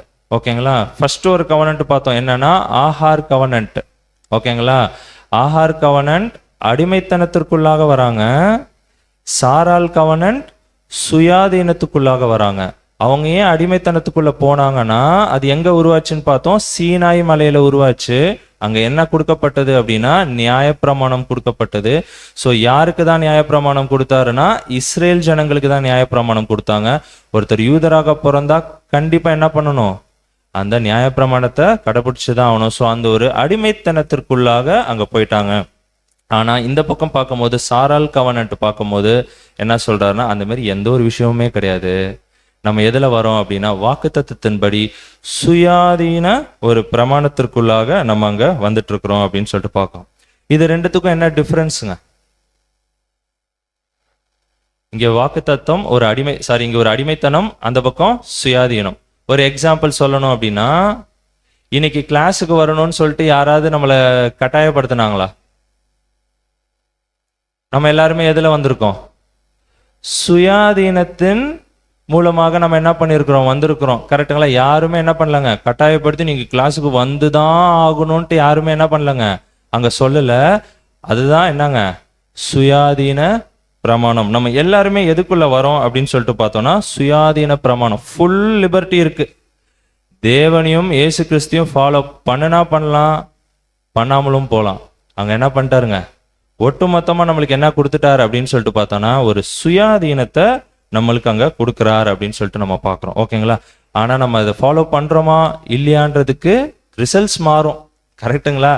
ஃபாலோ பண்றதுக்கு ஒரு ரிசல்ட் தேவன் கொடுப்பார், ஃபாலோ பண்ணலனா அதுக்கு ஒரு ரிசல்ட் தேவன் அங்க கொடுப்பார் அப்படின்னு சொல்லிட்டு பார்க்குறோம். ஸோ இந்த ஒரு கான்செப்டை நம்ம நல்லா புரிஞ்சுக்கிட்டோம் அப்படின்னா, இதுக்கப்புறம் பாடம் என்ன இருக்குங்க, ரொம்ப ஈஸியா இருக்கும் அப்படின்னு சொல்லிட்டு பார்க்கலாம். அப்ப ரெண்டு ஸ்திரீகள், ஒரு ஸ்திரீ யார் அப்படின்னா ஆஹார் அப்படின்னு சொல்லிட்டு பார்க்குறோம். அவங்க எதுக்குள்ள வந்தாங்க அப்படின்னா, அடிமைத்தனத்திற்குள்ளாக வராங்க. ஏன்னா அவங்களுக்கு என்ன இருந்தது அப்படின்னா, நியாயப்பிரமாணம் இருந்தது. அதுக்குள்ளதான் யார் வந்தது அப்படின்னா, இஸ்ரேல் ஜனங்கள் அங்க இருந்தாங்க அப்படின்னு சொல்லிட்டு பார்க்குறோம். இன்னொரு ஸ்திரீ யார் அப்படின்னா, அதாவது ஆபிரகாமோட இன்னொரு மனைவி யார் அப்படின்னா சாரால் அப்படின்னு சொல்லிட்டு பார்க்குறோம். அவங்க எதுக்குள்ள வராங்க அப்படின்னு சொல்லிட்டு பார்த்தோம்னா, ஃபுல் லிபர்ட்டி. ஓகேங்களா? ஃபுல்லா சுயாதீனம் இருந்தது அப்படின்னு சொல்லிட்டு பார்க்குறோம். அவங்க எதுல வராங்க அப்படின்னா, அன்பின் பிரமாணத்துல அங்க வராங்க அப்படின்னு சொல்லிட்டு நம்ம பார்க்குறோம். அப்படின்னா ஒருத்தர் இயேசு கிறிஸ்துவ ஃபாலோ பண்ணணுமா பண்ண வேணாமான்னு சொல்லிட்டு யாருமே என்ன பண்ண தேவையில்லைங்க, கட்டாயப்படுத்தவே தேவையில்லை. ஆக்சுவலா அதுதான் கிறிஸ்டியன் லைஃபே. ஓகேங்களா? இயேசு கிறிஸ்து எங்கேயுமே கட்டாயப்படுத்தவே இல்லை. நீங்க என்னை பின்பற்றி தான் ஆகணும்னு சொல்லிட்டு எங்கேயுமே இயேசு கிறிஸ்து என்ன பண்ணலங்க, அங்க என்ன பண்ணலங்க, எங்கேயுமே நம்மள்ட்ட சொல்லவே இல்லை. சுயாதீனமா விட்டுட்டாரு. வேணும்னா என்ன பண்ணுங்க, என்ன ஃபாலோ பண்ணுங்க அப்படின்னு சொல்லிட்டு. இதுதான் அழகா ஒரு வசனம் இருக்கும், வாசிச்செல்லாம் பாருங்க. மத்தேயு 16ஆம் அதிகாரம் 26ஆம் வசனம். மத்தேயு 16ஆம் அதிகாரம் 24ஆம் வசனம். அப்பொழுது இயேசு தம்முடைய சீஷர்களை நோக்கி, ஒருவன் என்னை பின்பற்றி வர விரும்பினால் அவன் தன்னைத்தான் வெறுத்து தன் சிலுவையை எடுத்துக்கொண்டு என்னை பின்பற்ற கடவன். ஓகேங்களா? நம்ம எப்பயுமே அந்த செகண்ட் ஹாஃப் தான் பார்ப்போம். என்னன்னா, அவன் தன்னைத்தான் வெறுத்து தன் சிலுவையை எடுத்துக்கொண்டு என் பின்னே வரணும் அப்படின்னு சொல்லிட்டு. ஆக்சுவலா ஃபர்ஸ்ட் இயேசு கிறிஸ்து ஒரு லைன் சொல்றாரு, என்ன அப்படின்னா, ஒருவன் என்னை பின்பற்றி வர விரும்பினால். ஆர்வம் இருக்கா, இன்ட்ரெஸ்ட் இருக்கா, வரணுமா, வாங்க. வரலையா என்ன பண்ணிக்கலாம், சுயாதீன இதுதான் பிரமாணம். இதை தான் இயேசு கிறிஸ்து என்ன பண்றார் அப்படின்னு சொல்லிட்டு நம்ம பார்க்குறோம்னா, அங்க கொடுக்கிறார் அப்படின்னு சொல்லிட்டு நம்ம பார்க்குறோம். அப்படின்னா ஃபர்ஸ்ட் நம்ம அந்த ஒரு இன்ட்ரெஸ்ட் இருந்தாதான் தேவனுடைய திட்டம் என்னன்னு நம்மளுக்கு தெரியும். கரெக்டுங்களா? நம்ம வந்தாதான் என்ன ஆகுங்க, அந்த ஒரு தேவனுடைய திட்டம் தெரியும். தேவனுடைய திட்டம் தெரிஞ்சாதான் தேவன் என்ன எதிர்பார்க்கிறாருன்னு தெரியும். தேவன் என்ன எதிர்பார்க்கிறார், அவருக்கு என்ன பிடிக்கும் தெரிஞ்சாதான் அதுக்கப்புறம் நம்ம பலி கொடுக்கவே முடியும். கரெக்டுங்களா? ஸோ அவருடைய திட்டமும் தெரியல, அவரை பத்தி எதுவுமே நம்மளுக்கு தெரியல அப்படின்னா, அந்த ஒரு இன்ட்ரெஸ்டே இல்லை அப்படின்னு சொல்லும் போது அங்க என்னங்க ஒண்ணுமே நம்மளால ஒரு பலி கூட என்ன பண்ண முடியாது அப்படின்னு சொல்லிட்டு பார்த்தோம்னா தேவனுக்கு அங்க கொடுக்க முடியாது அப்படின்னு சொல்லிட்டு பார்க்குறோம். எப்படின்னா ஒரு எக்ஸாம்பிளுக்கு நம்ம பசங்க இருக்கிறாங்கன்னு வச்சுக்கோங்க, படிக்கிறதுக்கு இன்ட்ரெஸ்டே இல்லை, ஓகேங்களா? ஆனா நம்ம என்ன பண்றோம்னா அவங்கள எடுத்துட்டு போய் படி படி படி படின்னு சொல்லிக்கிட்டே இருக்கோம். என்ன ஆகும்? ஒரு ரிசல்ட்டும் வராது, கரெக்டுங்களா? அவங்களா இன்ட்ரெஸ்டா எடுத்து படிச்சாதான், கரெக்டுங்களா? ஸோ அதே மாதிரி தான் நம்மளுக்கும் இன்ட்ரெஸ்ட் இருந்தாதான் அப்படின்றத தான் அங்கே ஃபர்ஸ்ட் என்ன பண்றாருன்னா அங்கே சொல்றாரு, ஒருவன் என்னை பின்பற்றி வர விரும்பினால் அப்படின்னு சொல்லிட்டு நம்ம பார்க்குறோம், ஓகேங்களா? இப்போ இந்த 3 கவர்னன்ட் அப்படின்னு சொன்னோம், அதுல 2 பார்த்துட்டோம், ஓகேங்களா? ஒன்று ஆஹார் கவர்னன்ட்டு, இன்னொன்று சாரால் கவர்னன்ட்டு. இதுல நம்ம எதுல வரோம் அப்படின்னா சாரால் கவர்னன்ட், சுயாதீனமான ஒரு பிரமாணத்திற்குள்ளாக நம்ம வரோம் அப்படின்னு சொல்லிட்டு நம்ம பார்க்கிறோம். இப்ப படிக்கலாம் பாருங்க. ஆதியாகமம் 21ஆம் அதிகாரம் 9 மற்றும் 10ஆம் வசனம். ஆதியாகமம் 21ஆம் அதிகாரம் வசனங்கள் 9 மற்றும் 10. பின்பு எகிப்து தேசத்தாளாகிய ஆகார் ஆபிரகாமுக்கு பெற்ற குமாரன் பரியாசம் பண்ணுகிறதை சாராள் கண்டு ஆபிரகாமை நோக்கி, இந்த அடிமை பெண்ணையும் அவள் மகனையும் புறம்பே தள்ளும், இந்த அடிமை பெண்ணின் மகன் என் குமாரனாகிய ஈசாக்கோடே சுதந்திரவாளியாய் இருப்பதில்லை என்றாள். ஓகேங்களா? அப்ப இங்க என்ன நடக்குது அப்படின்னா, பழைய ஏற்பாட்டுல என்ன நடந்ததுங்க, ஈசாக் பிறந்ததுக்கு அப்புறம், வாக்கு தத்தத்தின் பிள்ளை பிறந்ததுக்கு அப்புறம் என்ன பண்ணிட்டாங்க அப்படின்னா, அந்த ஆகாரியம் அவருடைய பிள்ளையும் என்ன பண்ணிட்டாங்க, வெளியே அமிச்சிட்டாங்க, புறக்கணிச்சிட்டாங்க அப்படின்னு சொல்லிட்டு நம்ம பார்க்குறோம், ஓகேங்களா? ஆக்சுவலாக பார்த்தீங்கன்னா தேவன் முன்னாகவே இந்த ஒரு திட்டத்தை தெரிஞ்சு என்ன பண்ண மாதிரி இருக்கு, அது அப்படியே ஒரு நிழலாக அங்க வச்ச மாதிரி இருக்கு. ஸோ அங்க என்ன பண்ணிட்டார் அப்படின்னு சொல்லிட்டு பார்த்தோம்னா, ஆகாரியும் அவருடைய பிள்ளையும் என்ன பண்ணிட்டாங்க அப்படின்னா வெளியே அமிச்சிட்டாங்க அப்படின்னு சொல்லிட்டு நம்ம பார்க்குறோம், ஓகேங்களா? ஸோ இதே ஒரு நிலைமையில தான் இஸ்ரேல் ஜனங்களும் என்ன ஆனாங்க, போனாங்க, கரெக்டுங்களா? ஓகேங்களா? இப்ப இந்த இடத்துல ஆபிரகாமும், இப்ப ஈசாக் தானே வந்து பிறந்தாரு, ஓகேங்களா? ஆபிரகாமுக்கு வாக்குத்தத்தம் பிள்ளை யாருங்க, ஈசாக் அப்படின்னு சொல்லிட்டு பார்க்கிறோம். ஈசாக் யாரை அடையாளப்படுத்த வாய்ப்பு இருக்கு? இயேசு கிறிஸ்துவை அடையாளப்படுத்த வாய்ப்பு இருக்கு. ஏன் இயேசு கிறிஸ்துன்னு சொல்றோம்?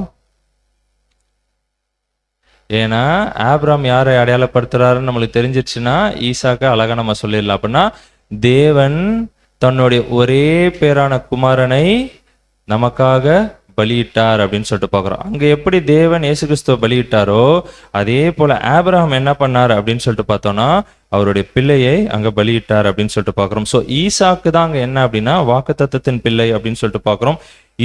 இஸ்மவேலை பத்தி சொல்லும் போது என்ன சொல்ல, என் குமாரனாகிய ஈசாக்கோட சுதந்திரவாளியா இருப்பதில்லை அப்படின்னு சொல்லிட்டு அங்க சொல்லிட்டார், ஓகேங்களா? ஸோ அப்போ என்ன ஆகுது அப்படின்னு சொல்லிட்டு பார்த்தோம்னா, இந்த இஸ்மவேல், அந்த ஆகாரும் இஸ்மவேலும் யாரை குறிக்கிறாங்கன்னா இஸ்ரேல் ஜனங்கள், அந்த ஒரு அடிமைத்தனத்திற்குள்ளாக இருக்கிறாங்க. இப்போ இவங்கள தான் என்ன பண்ணிட்டாங்க, புறக்கணிச்சுட்டாங்க அப்படின்னு சொல்லிட்டு பார்க்குறோம். அதே மாதிரி தான் இஸ்ரேல் ஜனங்களும் என்ன ஆயிட்டாங்க அப்படின்னு சொல்லிட்டு பார்த்தோம்னா தேவனுடைய திட்டத்திலேருந்து எங்கே போயிட்டாங்க, கொஞ்சம் கொஞ்சமா எங்க போயிட்டாங்க அப்படின்னு சொல்லிட்டு பார்த்தோம்னா அங்க வெளியே போயிட்டாங்க அப்படின்னு சொல்லிட்டு பார்க்குறோம். அப்போ மொத்தமாவே அவங்க வெளியே போயிட்டாங்களா அப்படின்றத நம்ம தொடர்ந்து படிக்கலாம் பாருங்க. அதே 21ஆம் அதிகாரம் 15-17 வசனங்கள் 15 முதல் 17 முடிய. துருத்தியில் இருந்த தண்ணீர் செலவழிந்த பின்பு அவள் பிள்ளையை ஒரு செடியின் கீழே விட்டு, பிள்ளை சாகிறதை நான் பார்க்க மாட்டேன் என்று எதிராக அம்பு பாயும் தூரத்திலே போய் உட்கார்ந்து சத்தமிட்டு அழுதாள். தேவன் பிள்ளையின் சத்தத்தை கேட்டார். ஓகேங்களா? அங்க இஸ்மவேல் போனதுக்கு அப்புறம் அங்க என்ன ஆயிடுதுங்க, தண்ணி தீர்ந்து போயிடுது. அதனால என்ன ஒரு கண்டிஷனுக்கு வந்துட்டார் அப்படின்னா, ஒரு சாவர கண்டிஷனுக்கு இஸ்மவேல் அங்க வந்துட்டார் அப்படின்னு சொல்லிட்டு பார்க்குறோம். ஆக்சுவலா இஸ்ரேல் ஜனங்களும் இதே ஒரு கண்டிஷன் தான், ஒரு டெட் கண்டிஷனுக்கு அங்க போயிட்டாங்க. எப்ப அப்படின்னா கிபி 70க்கு அப்புறம், இயேசு கிறிஸ்துவோடைய காலத்துக்கு அப்புறம் என்ன ஆயிடுச்சுங்க, தீத்துராயன் 70 AD வந்து என்ன பண்ணாருங்க, ஒட்டுமொத்த இஸ்ரேலியும், நம்ம இஸ்ரேல் ப்ராஃபஸில பார்த்துருப்போம், கரெக்டுங்களா? ஒட்டுமொத்த இஸ்ரேலியும் என்ன பண்ணிட்டாருங்க, அடிச்சு துரத்திட்டாரு, அங்க இருந்த எல்லாத்தையும் தீ வச்சு கொளுத்தினார் அப்படின்னு சொல்லிட்டு பார்க்குறோம். அப்படின்னா ஒட்டு மொத்தமா அவங்க என்ன இல்லாம போயிட்டாங்கன்னா தேவனுடைய திட்டத்திலேயே இல்லாத ஒரு நிலைமை. இஸ்மவேல் எந்த ஒரு நிலைமையில இருந்தாரோ அதே ஒரு நிலைமைக்கு இஸ்ரேல் ஜனங்களும் அங்க போயிட்டாங்க அப்படின்னு சொல்லிட்டு பார்க்குறோம். ஆனா அங்க இஸ்மவேலை கைவிட்டுட்டாரா? விடல, ஓகேங்களா? ஸோ அதே மாதிரி தான். ஏன்னா அங்க என்ன பண்ணாருன்னா ஒரு சுனை அங்க இருக்கும், அதுல இருந்து தண்ணி வரும், கரெக்டுங்களா? அந்த தண்ணி வழியாக இஸ்மவேலுக்கு ஜீவன் கிடைச்சது அப்படின்னு சொல்லிட்டு பார்க்குறோம். அதே போலதான் வந்து பாத்தீங்கன்னா இஸ்ரேல் ஜனங்களும் என்னதான் ஒட்டுமொத்தமா கிபி 70க்கு அப்புறம் அவங்க அடிச்சு சிதறிக்கப்பட்டிருந்தாலும் அதுக்கப்புறம் ஒரு 18 நூற்றாண்டுகளுக்கு அப்போ என்ன ஆச்சுங்க? திருப்பி கொஞ்சம் கொஞ்சமா என்ன பண்ணாங்க? நம்ம பார்த்துருப்போம் இஸ்ரேல் ப்ராஃபஸி சப்ஜெக்ட்ல, கரெக்டுங்களா? அவங்களுக்கு உயிர் வந்தது, கரெக்டுங்களா? எசேக்கியேல் ப்ராஃபஸி பார்த்துருப்போம், எலும்பு வந்தது, தோல் வந்தது, எல்லாமே கொஞ்சம் கொஞ்சமா பார்த்துருப்போம். ஸோ எப்படி அங்க இஸ்மவேலுக்கு உயிர் கிடைச்சதோ அதே போல வந்து பாத்தீங்கன்னா இங்க இஸ்ரேல் ஜனங்களுக்கும் என்ன ஆச்சு அப்படின்னு சொல்லிட்டு பார்த்தோம்னா அங்க உயிர் கிடைச்சது அப்படின்னு சொல்லிட்டு நம்ம பார்க்கிறோம். இந்த ஒரு விஷயத்தை தான் அங்க என்ன பண்ணிட்டு இருக்கிறாருன்னா அங்க சொல்லிட்டு இருக்கிறாரு அப்படின்னு சொல்லிட்டு பார்க்கிறோம். இப்ப நம்ம நியாயப்பிரமாணத்தை கடைப்பிடிக்கணுமா, பிடிக்க கூடாதா? கடைப்பிடிக்க வேணாம். இல்லை இன்னொரு எக்ஸாம்பிளா கேட்கலாம் அப்படின்னா, யார் நம்ம வீட்டில் பிறக்கிற ஆண் குழந்தைக்கு 8ஆம் நாள் விருத்த சேதனம் பண்றோம்? யாரும் பண்றது இல்லை, கரெக்டுங்களா? அப்படின்னா நம்மளுக்கு என்ன இல்லைங்க? நியாயப்பிரமாணம் ஃபாலோ பண்ணணும்ட்டு நம்மளுக்கு கட்டாயம் இல்லை அப்படின்னு சொல்லிட்டு பார்க்குறோம். ஆனா அங்க என்ன இருந்துச்சுங்க? அவங்க ஒரு அடிமைத்தனத்துக்குள்ளாக இருந்தாங்க அப்படின்னு சொல்லிட்டு நம்ம பார்க்குறோம். ஓகேங்களா? ஸோ இப்போ அந்த ஒரு நியாயப்பிரமாணத்தை தேவன் எதுக்கு கொடுத்தார்? ஏன்னா அது கொடுத்ததுனால தான் அங்க என்ன ஆயிடுச்சுங்க? நிறைய பிரச்சனை, கரெக்டுங்களா? பழைய ஏற்பாட்டுல ஒரு அடிமைத்தனத்திற்குள்ளாக போனாங்க. ஓகேங்களா? அதுதான் இங்க திருப்பி அப்போஸ்தலனாகிய பவுலே கேட்கிறாரு. படிச்சிடலாம். கலாத்தியர் 3ஆம் அதிகாரம் 19ஆம் வசனம். கலாத்தியர் 3ஆம் அதிகாரம் 19ஆம் வசனம். அப்படியானால் நியாயப்பிரமாணத்தின் நோக்கம் என்ன? வாக்குத்தத்தத்தை பெற்ற சந்ததி வருமளவும் அது அக்கிரமங்களின் நிமித்தமாக கூட்டப்பட்டு தேவ தூதரை கொண்டு மத்தியஸ்தன் கையிலே கட்டளையிடப்பட்டது. ஓகேங்களா? அதுதான் இங்க கேட்கிறாரு. என்னன்னா நியாயப்பிரமாணத்தோட நோக்கம் என்ன? எதுக்காக நியாயப்பிரமாணத்தை அங்க கொடுத்தாரு? பழைய ஏற்பாட்டுல அவங்க அடிமைத்தனத்திற்குள்ள போகணுன்றதுக்காக தேவன் கொடுத்தாரா இந்த ஒரு நியாயப்பிரமாணத்தை? ஏன்னா அதுல எதுவுமே ஒரு யூஸ் இருக்கிற மாதிரியே அங்க தெரியல. எதுக்காக இந்த ஒரு அரேஞ்ச்மெண்ட்டை தேவன் பழைய ஏற்பாட்டுல இஸ்ரேல் மக்களுக்கு அங்க செஞ்சு கொடுத்தாரு? அதுதான் வாக்குத்தத்தத்தை பெற்ற சந்ததி வருமளவும் அது அக்கிரமங்களின் நிமித்தமாக கூட்டப்பட்டது. ஸோ வாக்குத்தத்தத்தின் சந்ததி யாருங்க? ஓகேங்களா? சாரால் கவனன்ட்ல வரவங்க. ஓகேங்களா? ஸோ அவங்க வர வரைக்கும் அதான் சொல்றாரு, வரும் அளவும் அது அக்கிரமங்கள் நிமித்தமாக கூட்டப்பட்டது. ஓகேங்களா? அங்க என்னதான் ஆச்சு? நியாயப்பிரமாணம் என்னதான் பண்ணிட்டு இருந்ததுன்னா அக்கிரமணத்தை தான் கூட்டிக்கிட்டே இருந்தது. அவங்க என்ன செஞ்சாலும் என்னவா இருந்ததுங்க? தப்பா இருந்தது, பாவமா இருந்தது, கரெக்டுங்களா? அவங்க எதை போய் செஞ்சாலுமே அது தப்பாவே தான் இருக்கும். ஓகேங்களா? ஸோ அவங்களுக்கு என்னதான் கூட்டிக்கிட்டே இருந்தது அப்படின்னு சொல்லிட்டு நம்ம பார்க்குறோம் அப்படின்னா ஒரு பாவம், ஒரு அடிமைத்தனம், இல்லைன்னா அவங்க என்ன பண்ணிக்கிட்டே இருந்தாங்கன்னா அது ஒரு அக்கிரமத்திற்குள்ள கூட்டிக்கிட்டே அங்க போயிட்டு இருந்தாங்க அப்படின்னு சொல்லிட்டு நம்ம பார்க்குறோம். இதை இன்னொரு மாதிரியும் அதே அப்போஸ்தலனாகிய பவுல் எழுதுறாரு. என்ன அப்படின்னா, மீறுதல் பெருகும்படிக்கு நியாயப்பிரமாணம் வந்ததா? ஓகேங்களா? அப்படின்னா இதே ஒரு பாயிண்ட்டை தான் என்ன பண்றாருங்க வேற ஃபார்ம்ல இங்க எழுதிட்டு இருக்கிறாருன்னா, மீறுதல் அப்படின்னா அதோட பர்பஸ் என்ன? எதுக்காக நியாயப்பிரமாணத்தை கொடுக்கணும்? அப்ப இஸ்ரேல் ஜனங்கள் அவங்கள ஏதாவது குத்தி காட்டணுமா, நீங்க தப்பு செய்யறீங்க அப்படின்றதுக்காக தான் தேவன் அங்க கொடுத்துக்கிட்டே இருந்தாரா? அப்படின்னா ஏதாவது டார்கெட் பண்ணாரா இஸ்ரேல் ஜனங்களை? ஸோ அதுக்காக தான் அங்க கொடுத்துக்கிட்டே இருந்தாரா? அப்படின்னா அதுக்கு தான் என்ன சொல்றாங்கன்னா, தேவனுடைய இன்டென்ஷன் என்ன இல்லைங்க, அது கண்டிப்பா கிடையவே கிடையாது. ஓகே, அவங்கள டார்கெட் பண்ணணும், அவங்கள ஒரு பாவிகளை ஆக்கணும், அவங்களோட அக்கிரமத்தை கூட்டணும், ஸோ அந்த மாதிரி எந்த ஒரு விஷயமுமே கிடையாது. தேவன் எதுக்காக அந்த ஒரு நியாயப்பிரமாணத்தை கொடுத்தார் அப்படின்னு சொல்லிட்டு பார்த்தோம்னா, ஒரு தேவ பக்தி உள்ள ஒரு சந்ததி வரணும்ட்டு தான். ஏன்னா ஃபர்ஸ்ட் வேர்ல்டு சப்ஜெக்ட்லயே பார்த்துருப்போம், கரெக்டுங்களா? ஏன் மனுஷனை படைச்சாரு அப்படின்னா ஒரு தேவ சந்ததி உள்ள ஒரு பக்தி உள்ள சந்ததி வரணும் அப்படின்ட்டு. ஸோ அதை எங்கேருந்தான் வரணும்னு பார்த்தாருங்க, ஆபிரகாமோட சந்ததியிலேருந்து வரணும்னு எதிர்பார்த்தாரு. ஓகேங்களா? ஸோ அந்த இஸ்ரேல் ஜனங்களுக்குள்ளேருந்து ஒரு தேவ பக்திக்குள்ள ஒரு சந்ததி வரும் அப்படின்றதுக்காக தான் என்ன பண்ணாராம், இந்த நியாயப்பிரமாண கட்டளைகள் எல்லாத்தையுமே அவர் என்ன பண்ணியிருக்கிறார் அப்படின்னு சொல்லிட்டு பார்த்தோம்னா அங்க கொடுத்துருக்கிறார். ஆனா இந்த இஸ்ரேல் ஜனங்களால் என்ன பண்ண முடியல அப்படின்னு சொல்லிட்டு பார்த்தோம்னா அதை கடைப்பிடிக்க முடியல. அங்க என்னதான் ஆச்சு அப்படின்னு சொல்லிட்டு பார்த்தோம்னா அக்கிரமங்கள், பாவங்கள் தான் என்ன ஆயிட்டே இருந்தது அப்படின்னு சொல்லிட்டு பார்த்தோம்னா கூட்டிக்கிட்டே அங்க போயிட்டு இருந்தது. இதை தான் அப்போஸ்தலனாகிய பவுல் அங்க கேட்கிறார். என்ன அப்படின்னா, ஆகாரியும் இஸ்மவேலையும் வெளியே அனுப்பிச்சிட்டாங்கல்ல, தூக்கி புறக்கணிக்கப்பட்டாங்கல்ல, ஸோ அதே போல இஸ்ரேல் ஜனங்களையும் அங்க என்ன பண்ணாருங்க, நம்ம முன்னாடியே பார்த்த மாதிரி தான். என்னங்க, இஸ்ரேல் ஜனங்களும் அதே மாதிரி தூக்கி போட்டுருவாரா தேவன் அப்படின்றதுக்கு தான் அங்க என்ன பண்றாருன்னா கேட்கிறார். அதுக்கு தான் என்ன சொல்றாருன்னா, இன்னொரு வசனம் பார்க்கலாம். என்னன்னா, தேவன் அந்த மாதிரி பண்ண மாட்டாரு. தேவன் என்ன பண்றது இல்ல, இஸ்ரேல் ஜனங்களை தள்ளி விடுறது இல்லை அப்படின்னு சொல்லிட்டு பார்க்கிறோம். அவரே எழுதுறாரு பாருங்க, ரோமர் 11ஆம் அதிகாரம் 1 வசனம் மற்றும் 26ஆம் வசனம். ரோமர் 11ஆம் அதிகாரம் வசனங்கள் 1 மற்றும் 26. இப்படி இருக்க தேவன் தம்முடைய ஜனங்களை தள்ளிவிட்டாரோ என்று கேட்கிறேன். தள்ளிவிடவில்லையே, இந்த பிரகாரம் இஸ்ரேலர் எல்லாரும் ரட்சிக்கப்படுவார்கள். ஓகேங்களா? இதுல 1:26 தான் இருக்கு. மீதி எல்லாம் நம்ம என்ன பண்ணலாம்? வீட்டில் போய் படிச்சு பார்க்கலாம். ஓகேங்களா? ஸோ என்ன நடக்குது அப்படின்னா, தேவன் தள்ளி விட்டாரா அப்படின்னா அதுக்கு அவரே பதில் சொல்றாரு. என்ன சொல்றாரு அப்படின்னா, இந்த பிரகாரம் இஸ்ரேலர் எல்லாரும் ரட்சிக்கப்படுவார்கள் அப்படின்னு சொல்லிட்டு என்ன பண்றாருன்னா சொல்றாரு. ஓகேங்களா? ஸோ எப்படி ரட்சிக்கப்படுவார்கள் அப்படின்றது தான் 3வது உடன்படிக்கை. இப்போ என்ன பார்த்துட்டோம்? 2 உடன்படிக்கை பார்த்தோம். கரெக்டுங்களா? ஒன்று ஃபர்ஸ்ட் கவனன்ட் எது அப்படின்னா ஆகார். கரெக்டுங்களா? ஆகார் உடன்படிக்கை, ஆகார் கவனன்ட். அது எதுக்குள்ள வந்தது அப்படின்னா அடிமைத்தனத்திற்குள்ளாக சீனாய் மலையில் உண்டாச்சு. அது இஸ்ரேல் ஜனங்களுக்கு அப்படின்னு சொல்லிட்டு நம்ம பார்க்குறோம். அடுத்த ஒரு கவனன்ட் என்ன அப்படின்னு சொல்லிட்டு நம்ம பார்த்தோம் அப்படின்னா சாரால் கவனன்ட். அதுக்கு என்ன இல்லைங்க, ரூல்ஸ்லாம் எதுவும் இல்லை. அது சுயாதீன பிரமாணம், அன்பின் பிரமாணம் இருக்கு அப்படின்னு சொல்லிட்டு பார்க்குறோம். 3வதா என்ன பண்றாராம்? ஒரு கவனன்ட் இருக்கான், ஒரு உடன்படிக்கை இருக்கான். ஓகேங்களா? அதை குறித்து தான் இங்க சொல்றாரு. என்னன்னா, அந்த இஸ்ரேல் ஜனங்களை தேவன் என்ன பண்ணலங்க, தள்ளி விடல. என்னதான் கிபி 70 அவங்க எல்லாம் சிதறடிக்கப்பட்டு போனாலும் 18 நூற்றாண்டுகளுக்கு அப்புறம் என்ன பண்ணாங்க? தேவன் அவங்கள கொஞ்சம் கொஞ்சமா ஃபர்ஸ்ட் மீன் பிடிக்கிறவர்கள் அனுப்பிச்சாங்க. அப்புறம் என்ன ஆனாங்க? ஒரு விஷயமா நம்ம பார்த்துருக்கோம். சரிங்களா? ஸோ அதுக்கப்புறம் தேசம் 1948 என்ன ஆயிடுச்சுங்க? சுதந்திரம் வாங்குச்சு. ஓகேங்களா? ஸோ அதுக்கப்புறம் கொஞ்சம் கொஞ்சமா என்ன பண்ணிட்டு இருக்கிறாங்க? அவங்க வளர்ந்து வந்துகிட்டே இருக்கிறாங்க அப்படின்னு சொல்லிட்டு நம்ம பார்க்குறோம். அப்படின்னா இன்னும் கொஞ்ச காலத்துல இந்த இஸ்ரேல் ஜனங்களோட 3வது உடன்படிக்கை என்ன பண்ண போறாராம்? அங்க தேவன் அங்க போட போறாராம் அப்படின்னு சொல்லிட்டு பார்க்குறோம். ஆபிரகாமுக்கு எத்தனை மனைவி? 3 மனைவி. ஓகேங்களா? அந்த 3வது மனைவியை குறிக்கிறதுக்கு தான் இங்க இருக்கு அப்படின்னு சொல்லிட்டு நம்ம பார்க்குறோம். ஓகேங்களா?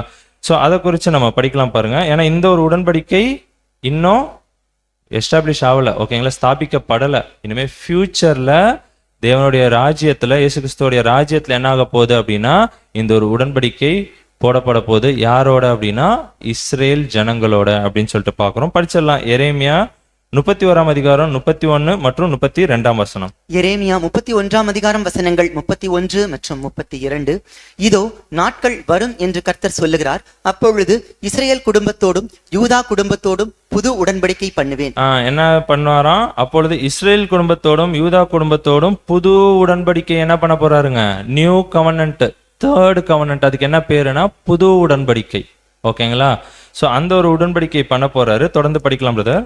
நான் அவர்கள் பிதாக்களை எகிப்து தேசத்தில் இருந்து அழைத்து வர கைப்பிடித்த நாளிலே அவர்களோடே பண்ணின உடன்படிக்கையின் படி அல்ல, ஏனெனில் நான் அவர்களுக்கு நாயகராயிருந்தும் அந்த என் உடன்படிக்கையை அவர்கள் மீறி அவமாக்கி போட்டார்களே என்று கர்த்தர் சொல்லுகிறார். ஓகேங்களா? அங்க 2 விஷயம் சொல்றாரு. என்ன அப்படின்னா, நான் ஆல்ரெடி என்ன பண்ணிருந்தேன்? ஒரு கட்டளை கொடுத்திருந்தேன். கரெக்டுங்களா? அவர்களோடே பண்ணின உடன்படிக்கையின்படி அல்ல. ஆல்ரெடி ஒரு உடன்படிக்கை பண்ணியிருந்தாரு. எங்கங்க? சீனாய் மலையில என்ன பண்ணியிருந்தாருன்னா ஒரு உடன்படிக்கை பண்ணியிருந்தாரு. அந்த மாதிரி கிடையாது அப்படின்னு சொல்லிட்டு அதுதான் சொல்றாரு. என்னன்னா, அது ஏன்னா அது அந்த என் உடன்படிக்கையை அவர்கள் மீறி அவமாக்கி போட்டார்களே என்று கர்த்தர் சொல்லுகிறார். அதுக்கு முன்னாடி இருக்கும் என்னன்னா, ஏனெனில் நான் அவர்களுக்கு நாயகராயிருந்தும். அப்படின்னா இவர் நாயகர்னா என்னங்க? ஒரு ஹீரோ போல, இன்னும் வேற மாதிரி சொல்லணும்னா ஒரு புருஷனை போல இருந்து என்ன பண்ணியிருக்கிறாருன்னா இஸ்ரேல் ஜனங்களை சொந்த மனைவியாக அங்க பார்த்து அங்க என்ன பண்ணியிருக்கிறாருன்னா அங்க கட்டளை கொடுத்திருக்கிறார். ஆனா ஒரு மனைவி என்ன பண்ணணுங்க? புருஷனுடைய பேச்சை கேட்கணும். ஆனா அவங்க என்ன பண்ணல? அங்க கேட்கல. அதனால கீழே சொல்லும் போது அவங்க என்ன பண்ணிட்டாங்க? அவர்களும் மீறி அவமாக்கி போட்டார்களே அப்படின்னு சொல்லிட்டு அவங்க என்ன பண்ணலன்னா தேவனுடைய கட்டளையே அவங்க மதிக்கல அப்படின்னு சொல்லிட்டு நம்ம அதான் அசட்டை பண்ணிட்டு அங்க போயிட்டாங்க அப்படின்னு சொல்லிட்டு நம்ம பார்க்கறோம். தொடர்ந்து படிக்கலாம் பாருங்க. 33 மற்றும் 34 வசனம். வசனங்கள் 33 மற்றும் 34. அந்நாட்களுக்கு பிற்பாடு நான் இஸ்ரேல் குடும்பத்தோடே பண்ண போகிற உடன்படிக்கையாவது, நான் என் நியாயப்பிரமாணத்தை அவர்கள் உள்ளத்திலே வைத்து அதை அவர்கள் இருதயத்திலே எழுதி நான் அவர்கள் தேவனாய் இருப்பேன், அவர்கள் என் ஜனமாய் இருப்பார்கள் என்று கர்த்தர் சொல்லுகிறார். ஓகேங்களா? இந்த 33 வசனம் எப்ப நடக்க போகுது அப்படின்னா அந்த புது உடன்படிக்கையில. ஓகேங்களா? இன் ஃபியூச்சர்ல என்ன சொல்றாரு அப்படின்னா, அந்நாட்களுக்கு பிற்பாடு நான் இஸ்ரேல் குடும்பத்தோடும் பண்ண போகிற உடன்படிக்கையாவது, நான் என் நியாயப்பிரமாணத்தை அவர்கள் உள்ளத்திலே வைத்து. முதல் நியாயப்பிரமாணத்தை எங்க வச்சாருங்க? எழுதி கொடுத்தாரு. ஓகேங்களா? ஆனா இங்க என்ன பண்ண போறாராம்? அதை அவர்கள் இருதயத்திலே எழுதி, பேப்பரோ தோல் சொருளோ கிடையாது. எங்க எழுத போறாராம்? இஸ்ரேல் ஜனங்களுடைய இருதயத்திலே எழுதி நான் அவர்கள் தேவனா இருப்பேன், அவர்கள் என் ஜனமா இருப்பார்கள். அதுதான் என்ன அப்படின்னா 3வது உடன்படிக்கை. புதிய உடன்படிக்கை அப்படின்னு சொல்லிட்டு பார்க்கிறோம். தொடர்ந்து படிக்கலாம். 34ஆம் வசனம். 34ஆம் வசனம். இனி ஒருவன் தன் அயலானையும் ஒருவன் தன் சகோதரனையும் நோக்கி கர்த்தரை அறிந்து கொள் என்று போதிப்பதில்லை. அவர்களில் சிறியவன் முதல் பெரியவன் மட்டும் எல்லாரும் என்னை அறிந்து கொள்வார்கள் என்று கர்த்தர் சொல்லுகிறார். நான் அவர்கள் அக்கிரமத்தை மன்னித்து அவர்கள் பாவங்களை இனி நினையாதிருப்பேன். ஓகேங்களா? அப்பனா இது எல்லாமே ராஜ்யத்துல நடக்க போற விஷயங்கள் அப்படின்னு சொல்லிட்டு நம்மளுக்கு நல்லாவே தெரியும். அப்பனா இந்த ஒரு ராஜ்யம் ஸ்டார்ட் ஆகும் போது முதல்ல என்ன பண்ண போறாரு அப்படின்னு சொல்லிட்டு பார்த்தோம்னா, இஸ்ரேல் ஜனங்களோட ஒரு புதிய உடன்படிக்கையை என்ன பண்ண போறாருன்னா அங்க ஏற்படுத்த போறார் அப்படின்னு சொல்லிட்டு பார்க்கிறோம். அதுக்கு தான் இஸ்ரேல் ஜனங்களை திருப்பி கூட்டி சேர்த்து கொஞ்சம் கொஞ்சமா ரெடி பண்ணி எடுத்துட்டு வந்துகிட்டே இருக்கிறார். ஓகேங்களா? கூடிய சீக்கிரம் என்ன பண்ண போறாருன்னா அந்த புதிய உடன்படிக்கையை அங்க போட போறாரு அப்படின்னு சொல்லிட்டு பார்க்கிறோம். படிக்கலாம் பாருங்க. எபிரேயர் 8ஆம் அதிகாரம் 7 மற்றும் 8ஆம் வசனம். எபிரேயர் 8ஆம் அதிகாரம் வசனங்கள் 7 மற்றும் 8. அந்த முதலாம் உடன்படிக்கை பிழையில்லாதிருந்ததானால் இரண்டாம் உடன்படிக்கைக்கு இடம் வேண்டுவதில்லையே. ஓகேங்களா? அந்த முதலாம் உடன்படிக்கை எதுங்க? பழைய உடன்படிக்கை. ஓகேங்களா? எதுங்க? சீனாய் மலையில உண்டான ஒரு உடன்படிக்கை. கரெக்டுங்களா? அதை தான் இங்க சொல்லிட்டு இருக்காரு. முதல் உடன்படிக்கை பர்ஃபெக்டா இருந்திருந்ததுன்னா அப்படின்னா என்னங்க? இவர் பர்ஃபெக்டா தான் கொடுத்தாரு, அவங்க என்ன பண்ணிக்கல அதை. ஆமா, அதை சரியா வாங்கிக்கல அவங்க. அதனாலதான் சொல்றாரு இரண்டாம் உடன்படிக்கைக்கு தேவையே இருந்திருக்காதே அப்படின்னு சொல்லிட்டு என்ன பண்றாருன்னு அங்க சொல்றாரு. தொடர்ந்து படிக்கலாம். 8ஆம் வசனம். அவர்களை குற்றப்படுத்தி அவர்களை நோக்கி, இதோ கர்த்தர் சொல்லுகிறது என்னவெனில், இஸ்ரவேல் குடும்பத்தோடும் யூதா குடும்பத்தோடும் நான் புது உடன்படிக்கையை ஏற்படுத்துங்காலம் வருகிறது. ஓகேங்களா? சோ இதுதான் எது அப்படின்னு சொல்லிட்டு பார்த்தோம்னா அந்த மூன்றாம் உடன்படிக்கை. இன்னொரு வசனம் கூட இருக்கு. என்ன அப்படின்னா எசேக்கியேல் 20ஆம் அதிகாரம் 37ஆம் வசனம். எசேக்கியேல் 20ஆம் அதிகாரம் 37ஆம் வசனம்.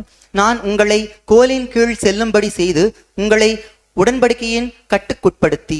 ஓகேங்களா? இது இன்னும் நம்ம மற்ற வசனங்கள்லாம் முன்னாடி படிச்சு பார்த்தோம்னா தெரியும். என்ன அப்படின்னா இதுக்கு முன்னாடி படிச்சதுல கூட எப்படின்னா யூதாவோடும் இஸ்ரேலோடும் அப்படின்னு தனித்தனியா சொல்லிட்டு இருப்பாரு. ஆக்சுவலா என்ன பண்ண போறாருன்னா பழைய ஏற்பாட்டுல எப்படி இருந்ததுங்க? தனியா பிரிஞ்சுட்டாங்க சாலமோனோட காலத்துக்கு அப்புறம். கரெக்டுங்களா? 10 கோத்திரம் 2 கோத்திரம். இங்க என்ன பண்ண போறாராம்? ஒட்டுமொத்தமா சேர்க்க போறாரு. கோலை ஒன்னா சேர்த்து 10 + 2 12 கோத்திரத்தோட என்ன பண்ண போறாராம்? ஒரு உடன்படிக்கையை அங்க போட போறார். அந்த புதிய உடன்படிக்கையை யாரோட போடுறாருன்னா ஒட்டுமொத்த 12 கோத்திரத்தோட அங்க போட போறார் அப்படின்னு சொல்லிட்டு பாக்குறோம். அதுதான் என்ன அப்படின்னு சொல்லிட்டு பார்த்தோம்னா புதிய உடன்படிக்கைன்னு சொல்லலாம், மூன்றாவது உடன்படிக்கைன்னு சொல்லலாம். ஆபிரகாமோடைய மூன்றாவது மனைவி பேர் என்னங்க? கெத்துரால். ஓகேங்களா? கெத்துரா உடன்படிக்கைன்னு நம்ம சொல்லலாம். ஓகேங்களா? சோ அவங்கள குறிச்சு படிச்சிடலாம் பாருங்க. ஆதியாகமம் 25ஆம் அதிகாரம் முதல் 2 வசனங்கள். ஆதியாகமம் 25ஆம் அதிகாரம் வசனங்கள் 1 மற்றும் 2.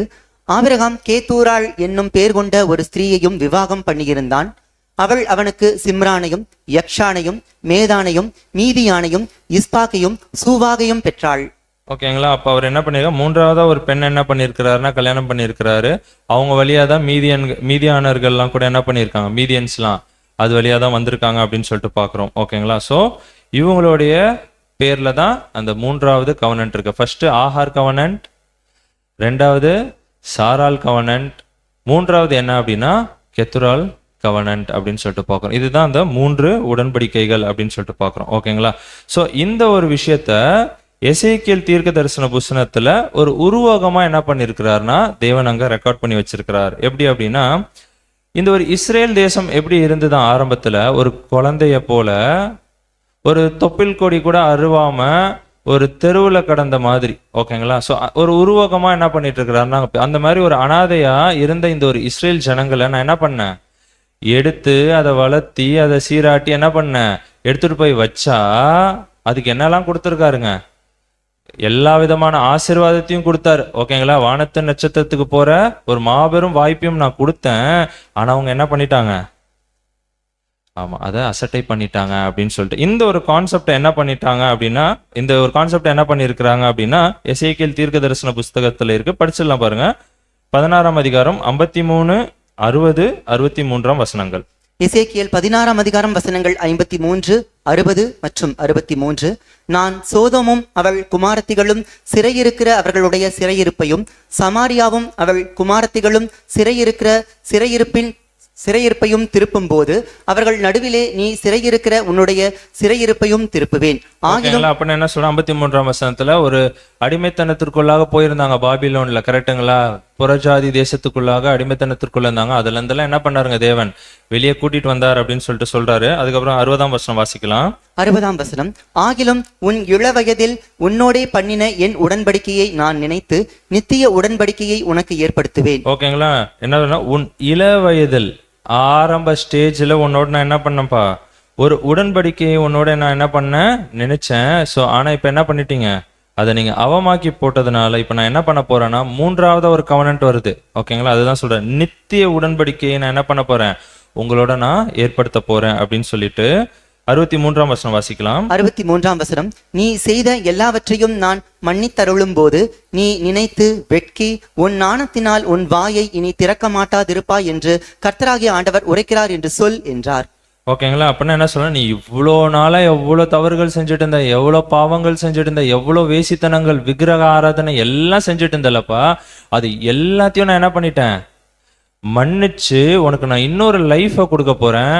அதுதான் எது அப்படின்னு சொல்லிட்டு பார்த்தோம்னா அந்த புதிய உடன்படிக்கை அப்படின்னு சொல்லிட்டு பார்க்குறோம். இப்போ வந்து பார்த்தீங்கன்னா 18 நூற்றாண்டுகளுக்கு அப்புறம், ஏன்னா மேப்லேயே என்ன இருக்காது அப்படின்னு சொல்லிட்டு பார்த்தோம்னா இஸ்ரேல் வேர்ல்ட் மேப்ல போய் பார்த்தீங்கன்னா இஸ்ரேல்னு ஒரு தேசமே இருக்காது கொஞ்சம் வருஷத்துக்கு முன்னாடிலாம். ஓகேங்களா, ஆனா இப்போ என்ன ஆயிடுச்சுங்க, இஸ்ரேல் தான் எல்லாத்துலேயும் டாப்பு டெக்னாலஜி வைஸ்ல. கரெக்டுங்களா?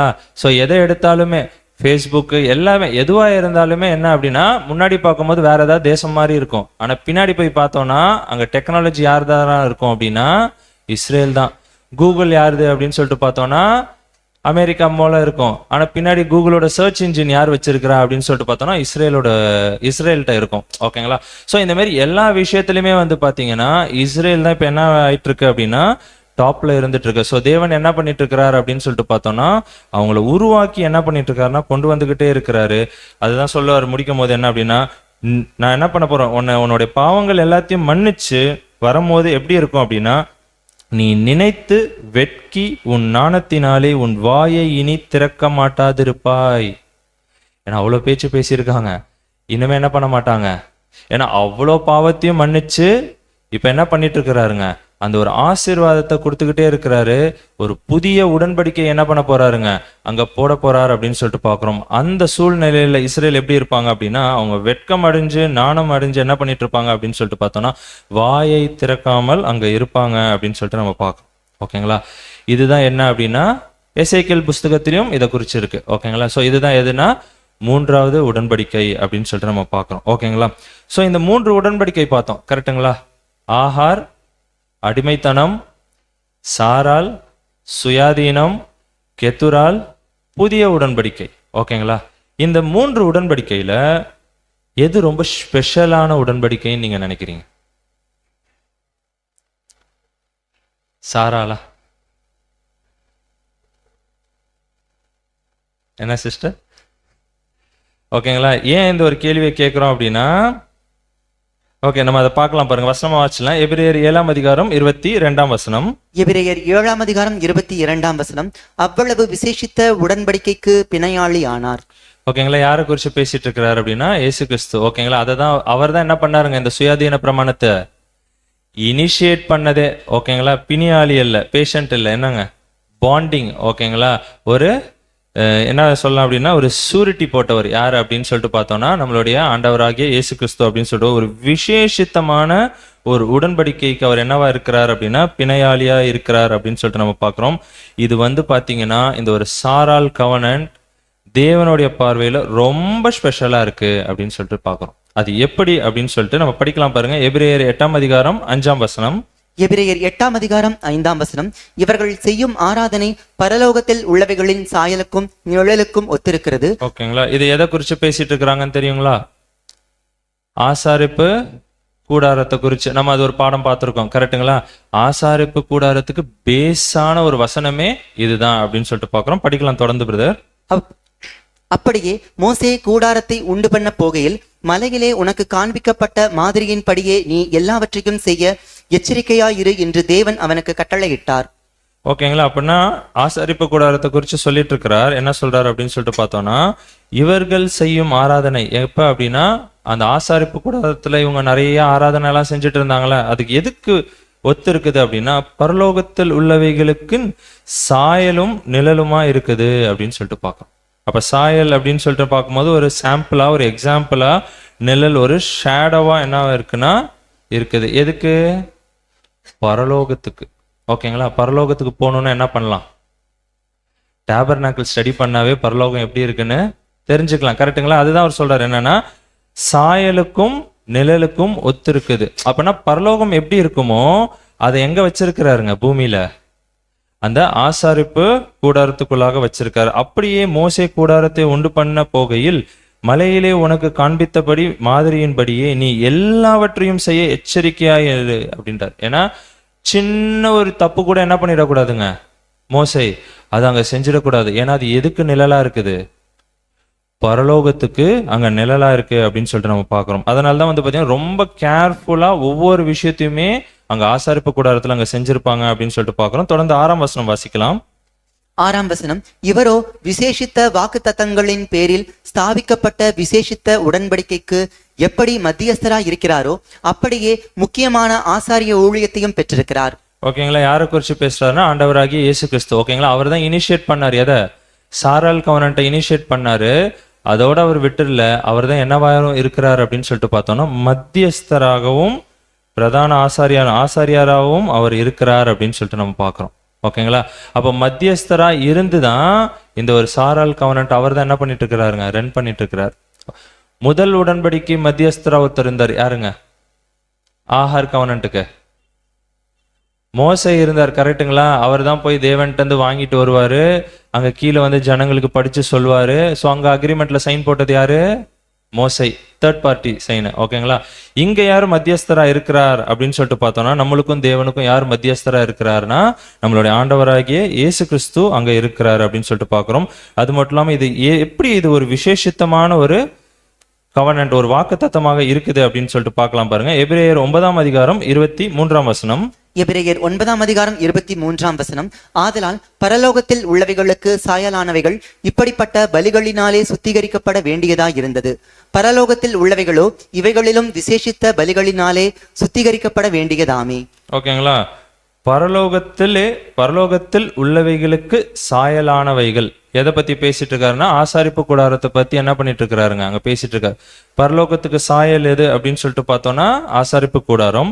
அதுல இப்படிப்பட்ட பலிகளினாலே சுத்திகரிக்கப்பட வேண்டியதா இருந்தது. ஓகேங்களா? அந்த ஒரு ஆசாரிப்பு கூடாரத்தை சுத்தம் பண்ணணும் அப்படின்னா அதுக்கு நிறைய பலிகள் இடுவாங்க. கரெக்டுங்களா? காளை, வெள்ளாட்டுக்கடா, புறா, இந்த மாதிரி நிறைய விஷயங்களை அங்க பலியிட்டு தான் என்ன பண்ணுவாங்க அப்படின்னா அந்த ஒரு சுத்திகரிப்பை அங்க செய்வாங்க அப்படின்னு சொல்லிட்டு பாக்குறோம். இது நிழலா. ஓகேங்களா? லிட்ரலா.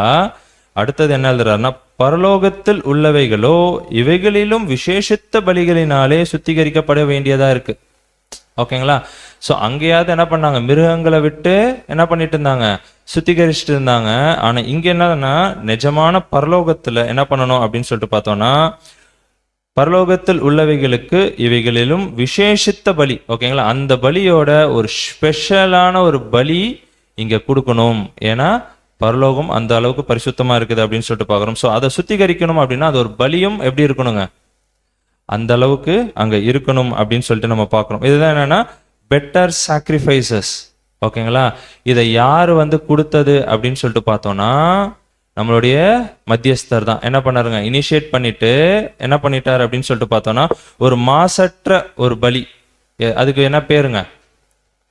ஈடு பலி. கரெக்டுங்களா? நம்ம பாடமே பார்த்துருப்போம், ரான்சம் ஈடு பலி அப்படின்னு சொல்லிட்டு. அந்த ஒரு ஈடு பலியை கொடுத்து பழைய ஏற்பாட்டில் என்ன பண்ணாங்க? ஆடு மாடு இதெல்லாம் பண்ணி என்ன பண்ணாங்க? கொடுத்து அங்க பரிசுத்தம் பண்ணிட்டு இருந்தாங்க. ஆனா இங்க என்ன பண்றாங்க அப்படின்னு சொல்லிட்டு பார்த்தோம்னா நிஜத்துல நம்மளுடைய ஆண்டவராகிய இயேசு கிறிஸ்துவே என்ன பண்றாரு அப்படின்னு சொல்லிட்டு பார்த்தோம்னா அவருடைய மாம்சத்தையே அவருடைய சரீரத்தையே கொடுத்து ஈடுபலியாக கொடுத்து அங்க என்ன பண்றாரு அப்படின்னு சொல்லிட்டு பார்த்தோம்னா அங்க சுத்தம் பண்ணிட்டு இருக்கிறார் அப்படின்னு சொல்லிட்டு நம்ம பார்க்கிறோம். ஓகேங்களா? சோ இங்க ரெண்டு விஷயம் இது வரைக்கும் நம்ம பார்த்த இந்த 3 வருஷத்துல என்னன்னா சாரால் கவர்னன்ட் ஸ்பெஷல் எப்படி அப்படின்றத பார்க்கணும்.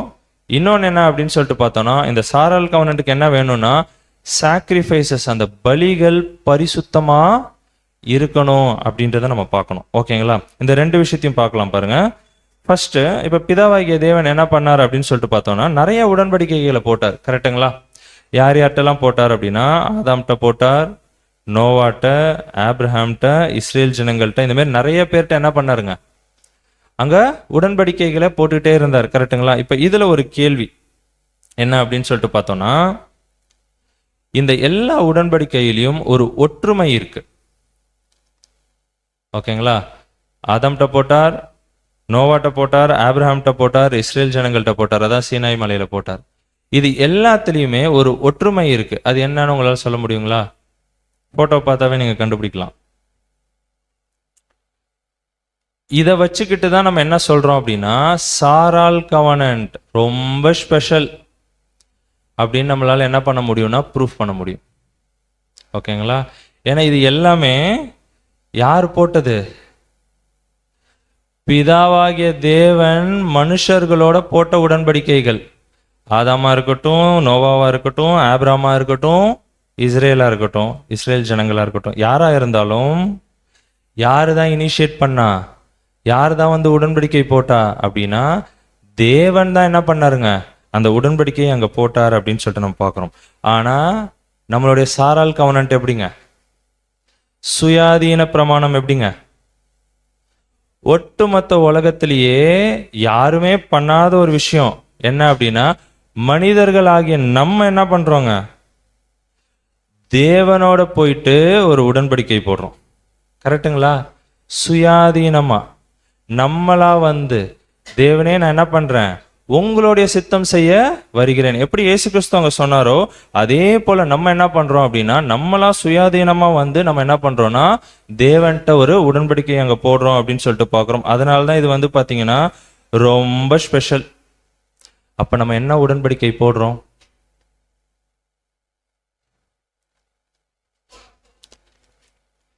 இவ்வளவு நேரம் என்னங்க நம்ம ஒரு உடன்படிக்கை போடுறோம் அப்படின்னு சொல்லிட்டு பார்த்தோம். மனிதர்களாகிய நம்ம என்ன பண்றோங்க, ஒரு தேவன்கிட்ட ஒரு உடன்படிக்கை போடுறோன்றோம். என்ன உடன்படிக்கை நம்ம போடுறோம்? என்ன சிஸ்டர்? சுயாதீனமா நம்ம ஒரு உடன்படிக்கை போடுறோம்ல, ஒரு கவர்னன்ட், ஒரு அக்ரிமெண்ட் போடுறோம்ல. என்ன அக்ரிமெண்ட் போடுறோம் தேவனோட? தேவன் மற்ற இடத்துல எல்லாம் அவர் வந்து அக்ரிமெண்ட் போட்டுட்டு இருந்தார். இப்ப நம்ம என்ன பண்றோங்க, தேவனோட சுயாதீனமா நம்மளா போயிட்டு என்ன பண்றோம்னா ஒரு அக்ரிமெண்ட் போடுறோம். இயேசு கிறிஸ்துவ போலவே அங்க இயேசு கிறிஸ்து என்ன பண்ணாருங்க, என்ன சொன்னாரு? உங்களுடைய சித்தம் செய்ய வருகிறேன். எப்ப சொன்னாரு? அவருடைய ஞானஸ்தானத்துல. கரெக்டுங்களா? சோ நம்மளும் என்ன பண்றோம், யாராவது கம்பல் பண்றாங்களா நீங்க ஞானஸ்தானம் எடுத்தே ஆகணும்ட்டு? சுயாதீனமா வந்து நம்மளே என்ன பண்ணுவோம் அப்படின்னு சொல்லிட்டு பார்த்தோம்னா, தேவன்கிட்ட போயிட்டு தேவனே இதோ நான் இன்னையில இருந்து நான் என்ன பண்றேன், உங்களுடைய சித்தத்தை மட்டும் செய்யறேன் அப்படின்னு சொல்லிட்டு நம்மளா என்ன பண்ணுவோம் அப்படின்னா ஒரு உடன்படிக்கை தேவனோட என்ன பண்றோம்னா அங்க போடுறோம் அப்படின்னு சொல்லிட்டு பார்க்கிறோம். அதனாலதான் இது வந்து பாத்தீங்கன்னா ரொம்ப ஸ்பெஷல். மனுஷர்களாகிய நம்ம போய் தேவன்கிட்ட உடன்படிக்கை அங்க செய்யறோம். மற்ற எல்லா உடன்படிக்கையுமே யார் தான் பண்றா அப்படின்னா தேவன் மனுஷர்களோட அங்க பண்ணிட்டு இருக்கிறாங்க அப்படின்னு சொல்லிட்டு பார்க்கிறோம். நம்மளா போய் செய்யும் போது தேவன் ரொம்ப சந்தோஷப்படுவாராம். இங்கேருந்து ஒரு மனுக்குலத்திலேருந்து ஓகேங்களா, ஒரு பாவியாகிய ஒரு மனுஷராகிய நம்ம தேவன்கிட்ட போயிட்டு இந்த மாதிரி சொல்லும் போது, ஒரு உடன்படிக்கை போடும் போது தேவன் ரொம்ப சந்தோஷமாயிடுவாராம். ஓகேங்களா? அதுதான் நம்ம ஒரு பேரபிள்ல கூட பார்த்துருப்போம். என்னங்க, காணாமல் போன ஆடு பேரபிள். கரெக்டுங்களா? மனம் திரும்புகிற ஒரே பாவியின் நிமித்தம் பரலோகத்தில் மிகுந்த சந்தோஷம் உண்டாயிருக்கும். ஓகேங்களா? ஸோ அப்படின்னா என்ன அப்படின்னு சொல்லிட்டு பார்த்தோம்னா, இங்கேருந்து ஒரு சவுண்டு போகும். கரெக்டுங்களா? எங்க? பரலோகத்துக்கு போகும். தேவனே நான் இனிமே உங்க சித்தத்தை செய்யறேன் அப்படின்னு சொல்லும் போது நம்மளோட ஹார்ட்டை பார்ப்பார்ல தேவன். அப்ப அங்க பரலோகத்துல என்ன ஆகும் அப்படின்னு சொல்லிட்டு பார்க்கும்போது ஒரு சந்தோஷம் அங்க உண்டாகும். அதுதான் சொல்றாரு, இது நார்மலா எல்லாராலையும் என்ன பண்ணிட முடியாதுங்க, பண்ணிட முடியாது. ரொம்ப ஸ்பெஷல். ஓகேங்களா? எல்லாருமே முன் வந்து இந்த மாதிரி பண்ணிடுவாங்களா? வாய்ப்பே இல்லை அப்படின்னு சொல்றேன். ஓகேங்களா? இது ரொம்ப ஸ்பெஷல். ஆனா அதை பண்ணணும் அப்படின்னா தேவன் ரொம்ப சந்தோஷப்படுவார் அப்படின்னு சொல்லிட்டு நம்ம பார்க்கிறோம். படிக்கலாம் பாருங்க. 50ஆம் சங்கீதம் 5ஆம் வசனம். 50ஆம் சங்கீதம் 5ஆம் வசனம். பலியினாலே என்னோடே உடன்படிக்கை பண்ணின என்னுடைய பரிசுத்தவான்களை என்னிடத்தில் கூட்டுங்கள் என்பார். ஓகேங்களா? அப்ப பலியினாலே முன்னாடி நம்ம பார்த்தோம் ரெண்டு விஷயம். அந்த பலி எப்படி இருக்கணுங்க, பரிசுத்தமான பலியாக அங்க இருக்கணும் அப்படின்னு சொல்லிட்டு பார்க்கிறோம். பலியினாலே என்னோட நம்ம அவரோட. ஓகேங்களா? அவர் சொல்லும் போது எப்படி சொல்ல, பலியினாலே என்னோட, அவர் வந்து போடல. ஓகேங்களா? நம்ம தான் அங்க போய் போடுறோம். என்னோட உடன்படிக்கை பண்ணின என்னுடைய பரிசுத்தவான்களை என்னிடத்தில் கூட்டுங்கள் அப்படின்னு சொல்ற. அப்படின்னா இங்க பரிசுத்தவான்கள் அப்படின்னு சொல்லும் போதே அது யார் தான் வருவா? யார் பலியினால உடன்படிக்கை தேவனோட போறாங்களோ, சாக்ரிஃபிஷியல் கவனன்ட், பலி கொடுக்கணுன்ற அந்த ஒரு சிந்தையோட போய் தேவன்கிட்ட ஒரு உடன்படிக்கை போடுற ஒரு விஷயம் அப்படின்னு சொல்லிட்டு நம்ம பார்க்குறோம். ஓகேங்களா? ஸோ அப்போ நம்ம ஒரு உடன்படிக்கை போடுறோம் அப்படின்னா அங்க அடுத்தது என்ன வேணும் அப்படின்னா பலியிடணும். அந்த பலி எப்படி இருக்கணும்? பரிசுத்தமா இருக்கணும் அப்படின்னு சொல்லிட்டு பார்க்குறோம். பரிசுத்தமா இருந்தாதான் தேவன் அதை அங்கீகரிப்பார் அப்படின்னு சொல்லிட்டு பார்க்குறோம். அப்பதான் அது ஒரு மியூச்சுவல் கவர்னண்டா இருக்கும், மியூச்சுவல் அக்ரிமெண்டா இருக்கும். கரெக்டுங்களா? நம்மளுடைய பலிகள் பரிசுத்தமா இல்லைன்னா தேவன் என்ன பண்ணுவாருங்க? அங்கீகரிக்க மாட்டார் அப்படின்னு சொல்லிட்டு நம்ம பார்க்குறோம். ஓகேங்களா? அப்படின்னா என்ன நம்ம பலியிடுறது, என்ன நம்ம சாக்ரிஃபைஸ் பண்றது அப்படின்னு சொல்லிட்டு நம்ம பார்க்குறோம்னா, என்ன சாக்ரிஃபைஸ் பண்ணலாங்க தேவனுக்காக? என்னெல்லாம் பண்ணலாம் தேவனுக்காக? எல்லாத்தையுமே கொடுத்துடலாம். கரெக்டுங்களா? தேவனுக்காக என்ன பண்ணலாங்க? இதுதான் கொடுப்பேன், அதுதான் கொடுப்பேன்னு சொல்லலாமா? ஸோ நம்மள்ட்ட என்னென்ன இருக்கோ அது எல்லாத்தையுமே என்ன பண்ணிடலாம், அங்க நம்ம தேவனுக்கு அங்க கொடுத்தோம். அதாவது உள்ள இருந்து வரணும் அந்த ஒரு பலி. ஓகேங்களா? நம்மளுடைய சரீரத்துல இருந்து, நம்மளுடைய சிந்தையில இருந்து. ஓகேங்களா? நம்மளை எந்த அளவுக்கு பரிசுத்தமாக்குறோம் அப்படின்றத பார்த்துட்டு அந்த அளவுக்கு அந்த ஒரு பலி அங்க கொடுக்கப்படணும் அப்படின்னு சொல்லிட்டு நம்ம பார்க்குறோம். ஒரு எக்ஸாம்பிளுக்கு பார்க்குறோம் அப்படின்னா, இப்போ தேவனோட ஒரு உடன்படிக்கை போட்டுட்டோம் அப்படின்னா நம்மளுக்கு யாரு ப்ராப்பர்ட்டி? இந்த ப்ராப்பர்ட்டிக்கு யாரு ஓனருங்க? தேவன் தான். கரெக்டுங்களா? இப்போ ஒரு எக்ஸாம்பிளுக்கு ஒரு வீட்டுக்கு போறோம்னு வச்சுக்கோங்க, ஒரு ரெண்டல் ஹவுஸ்க்கு போறோம்னு வச்சுக்கோங்க. ஓகேங்களா? ஹவுஸ் ஓனர் தான் என்னங்க, அது ஃபுல்லா அந்த ஹவுஸுக்கு ஓனர். ஓகேங்களா? ஸோ அவரை கேட்காம அந்த ப்ராப்பர்ட்டியில ஒரு சின்னதா ஒரு ஆணி அடிக்க முடியுமா? ஒரு சென்னையில் அது ரொம்ப கஷ்டம். கரெக்டுங்களா? ஓனருடைய பர்மிஷன் இல்லாம ஒரு ஆணி கூட அடிக்க முடியாது. வீட்டோட கலரை மாற்ற முடியுமா? ஓகேங்களா? ஸோ எதுவுமே பண்ண முடியாது. அப்படின்னா நம்மளுக்கு இனிமேல் யார் ஓனரு? இப்போ நம்ம ஒரு உடன்படிக்கை போட்டுட்டோம் அப்படின்னா தேவனோட, இப்போ யார் தான் ஓனரு? பிதாவாகிய தேவன் தான் ஓனரு. அப்ப பிதாவாகிய தேவனுடைய சம்பந்தம் இல்லாம, அவருடைய பெர்மிஷன் இல்லாம நம்ம என்ன பண்ணவே முடியாதுங்க. எந்த ஒரு விஷயத்தையுமே நம்ம செய்யக்கூடாது அப்படின்னு சொல்லிட்டு நம்ம பார்க்குறோம். ஓகேங்களா? எல்லாத்தையுமே நம்ம ஏதாவது செஞ்சா கூட பெர்மிஷன் ப்ரேயர் பண்ணி கேட்டுட்டு அதன் வழியாக தான் நம்ம என்ன பண்ணணும் அப்படின்னு சொல்லிட்டு பார்த்தோம்னா நம்மளுடைய ஒவ்வொரு விஷயத்தையுமே அங்க நடத்தணும் அப்படின்னு சொல்லிட்டு நம்ம பார்க்குறோம். ஓகேங்களா? இந்த மாதிரி யாரு அங்க உடன்படிக்கை போடுறாங்களோ அவங்களுக்கு தான் என்ன பேரு அப்படின்னா பரிசுத்தவான்கள். பலியினாலே என்னோட உடன்படிக்கை பண்ணின என்னுடைய பரிசுத்தவான்களே என்னிடத்தில் கூட்டுங்க. ஓகேங்களா? ஸோ இந்த மாதிரி பலியிட்டு யாரு அங்க உடன்படிக்கை போடுறாங்களோ அவங்களுக்கு தான் தேவன் என்ன ஒரு பேர் கொடுக்கிறார் அப்படின்னா பரிசுத்தவான்கள் அப்படின்னு சொல்லிட்டு பார்க்கிறோம். படிக்கலாம் பாருங்க. எபிரேயர் 9:11. எபிரேயர் 9:11. கிறிஸ்துவானவர் வரப்போகிற நன்மைகளுக்குரிய பிரதான ஆசாரியராய் வெளிப்பட்டு கையினால் செய்யப்பட்டதாகிய இந்த சிருஷ்டி சம்பந்தமான கூடாரத்தின் வழியாக அல்ல, பெரிதும் உத்தமமான கூடாரத்தின் வழியாகவும். ஓகேங்களா? அப்படின்னா என்ன சொல்றேன்? கிறிஸ்துவானவர் வரப்போகிற நன்மைகளுக்கு கூறிய பிரதான ஆசாரியராக இருக்கிறார் அப்படின்னு சொல்லிட்டு போறோம். அவர் தான் நம்மளுக்கு யாருங்க? ஹை பிரீஸ்ட் அப்படின்னு சொல்லிட்டு பார்க்குறோம். ஆனா அவர் எப்படி வரதில்ல அப்படின்னு சொல்லிட்டு பார்த்தோம்னா கூடாரத்தின் வழியாக அல்ல அப்படின்னு சொல்லிட்டு பார்க்குறோம். எந்த கூடாரங்க? ஆசாரிப்பு கூடாரம். பழைய ஏற்பாட்டில் என்ன இருந்ததுங்க? ஆசாரிப்பு கூடாரம் இருந்தது. அங்க ஒரு ஹை பிரீஸ்ட் இருந்தாருன்னா, ஒரு பிரதான ஆசாரியர் இருந்தாருன்னா என்ன பண்ணுவாருங்க? ஜனங்களுடைய பலியை எடுத்துக்கிட்டு அவர் என்ன பண்ணுவாருங்க? உள்ள போகணும். கரெக்டுங்களா? பலியிட்டு ஜனங்கள் பலியிடுவாங்க. அந்த சாம்பல் எல்லாத்தையும் எடுத்துட்டு என்ன பண்ணுவாருன்னா பரிசுத்த ஸ்தலம் போவாரு. அதுக்கப்புறம் எங்க போவாருங்க? மகா பரிசுத்த ஸ்தலத்துல போயிட்டு அங்க சப்மிட் பண்ணுவார் அப்படின்னு சொல்லிட்டு பாக்குறோம். ஸோ அந்த மாதிரி நம்மளுடைய பிரதான ஆசாரியன் செய்யல. என்ன சொல்றாரு அப்படின்னு சொல்லிட்டு பார்த்தோம்னா இந்த சுவிசேஷ சம்பந்தமான கூடாரத்தின் வழியாக அல்ல, பெரிதும் உத்தமமான கூடாரத்தின் வழியாக. ரொம்ப ஸ்பிரிச்சுவலா இங்க என்ன பண்ணிட்டு இருக்கிறார் அப்படின்னு சொல்லிட்டு பாக்குறோம்னா அங்க சொல்லிட்டு இருக்கிறார். ஓகேங்களா? அவரையே அவர் என்ன பண்ணிட்டாருங்க? ஓகேங்களா? பலியாக கொடுத்து அங்க என்ன பண்ணிட்டு இருக்கிறார் அப்படின்னு சொல்லிட்டு பார்த்தோம்னா அங்க போயிட்டாரு. அடுத்தது என்ன பண்றாரா? நம்மளோட பலிகளை என்ன பண்றாரா? டைரக்டா எடுத்துட்டு போய் தேவன்கிட்ட வச்சா தேவன் என்ன பண்ணுவாரு? நம்மளோட பலிகளை நம்ம எந்த அளவுக்கு பரிசுத்தமா கொடுக்குறோம் அப்படின்றது தான். கரெக்டுங்களா? இப்ப அதுல ஒரு சின்ன பிழை இருக்கு. சுயநலத்தோட சேர்ந்து அந்த ஒரு பலியை கொடுத்துட்டோம். அப்படியே தேவன்கிட்ட போனா என்ன ஆகுங்க? தேவன் கண்டிப்பா அங்கீகரிக்க மாட்டார். ஸோ அதெல்லாம் என்ன பண்ணுவாராம், இவரோட பலி அது மேல வச்சு மூடி என்ன பண்ணுவாராம், எடுத்துட்டு போய் தேவன்கிட்ட கொடுப்பாராம். தேவன்கிட்ட கொடுக்கும்போது தேவனுக்கு எதுதான் தெரியும், இயேசு கிறிஸ்துவோடைய பலிதான் அங்க தெரியும். ஸோ அதனால அவர் அங்கீகரிப்பார். அதனால தான் இவர் மத்தியஸ்தரா இருக்கிறாரு, பரிந்து பேசுகிறவரா இருக்கிறார். நம்ம செய்யற சின்ன சின்ன தவறுகளை கூட அவர் என்ன பண்ணிட்டு இருக்கிறாருங்க, ஆமா அங்க பரிந்து பேசிக்கிட்டு இருக்கிறார் அப்படின்னு சொல்லிட்டு பாக்குறோம். அவர் மத்தியஸ்தராகவும் இருக்கிறார், பிரதான ஆசாரியாராகவும் இருந்துட்டு இருக்கிறார். நம்மளோட பலிகள் எல்லாத்தையும் அங்க எடுத்துட்டு போயிட்டு இருக்கிறார். எப்படி இல்லை அப்படின்னு சொல்லிட்டு பார்த்தோம்னா, பழைய ஏற்பாட்டுல இருந்த அந்த ஒரு பிரதான ஆசாரியன் போல இல்லை. ஏன்னா அவங்களே என்னங்க, பாவிகள் தான், கரெக்டுங்களா? அவங்களே அந்த ஒரு ஃபர்ஸ்ட் அவங்களுடைய பலிகளுக்கு அவங்களுடைய பாவத்துக்கு என்ன பண்ணிக்குவாங்க, பலி செலுத்திட்டு அப்புறம் தான் என்ன பண்ணுவாங்க அப்படின்னா ஜனங்களுடைய பலிகளுக்கு என்ன பாவத்துக்கு என்ன பண்ணுவாருன்னா அங்க பலி செலுத்துவாங்க அப்படின்னு சொல்லிட்டு பார்க்கிறோம். ஆனா அந்த மாதிரி ஒரு பிரதான ஆசாரியன் நமக்கு இராமல் யார் எப்படி இருக்கிறாங்க அப்படின்னு சொல்லிட்டு பார்த்தோம்னா,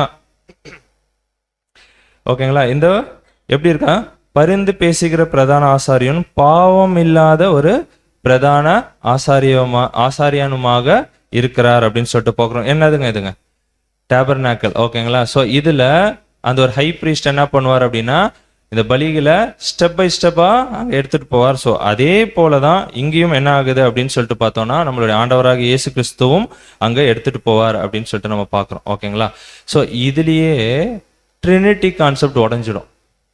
கரெக்டுங்களா, அப்பா வேற பிள்ளை வேற.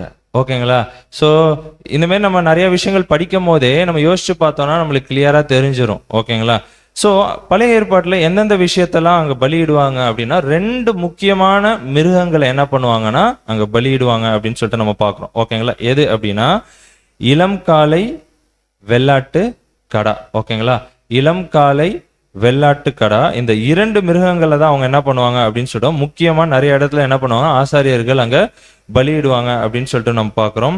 ஸோ அதுக்கு தான் என்ன சொல்றாரு அப்படின்னு சொல்லிட்டு பார்த்தோம்னா, பழைய ஏற்பாட்டில் நடக்கிற மாதிரி பிரதான ஆசாரியன் இளம் காளை வெள்ளாட்டு கடாவோட ரத்தத்தோட அங்க மகா பரிசுத்த ஸ்தலத்துக்குள்ள போவார். ஆனா நம்மளுடைய பிரதான ஆசாரியன் எப்படி போறார் அப்படின்னு சொல்லிட்டு பார்த்தோம்னா, தம்மை தாமே நித்திய பலியாக ஒப்பு கொடுத்து நமக்காக என்ன பண்ணிட்டு இருக்கிறாரா அங்க பரிந்து பேசிக்கிட்டு இருக்கிறார் அப்படின்னு சொல்லிட்டு பார்க்கிறோம். படிச்சிடலாம் பாருங்க, எபிரேயர் 9ஆம் அதிகாரம் 12ஆம் வசனம்.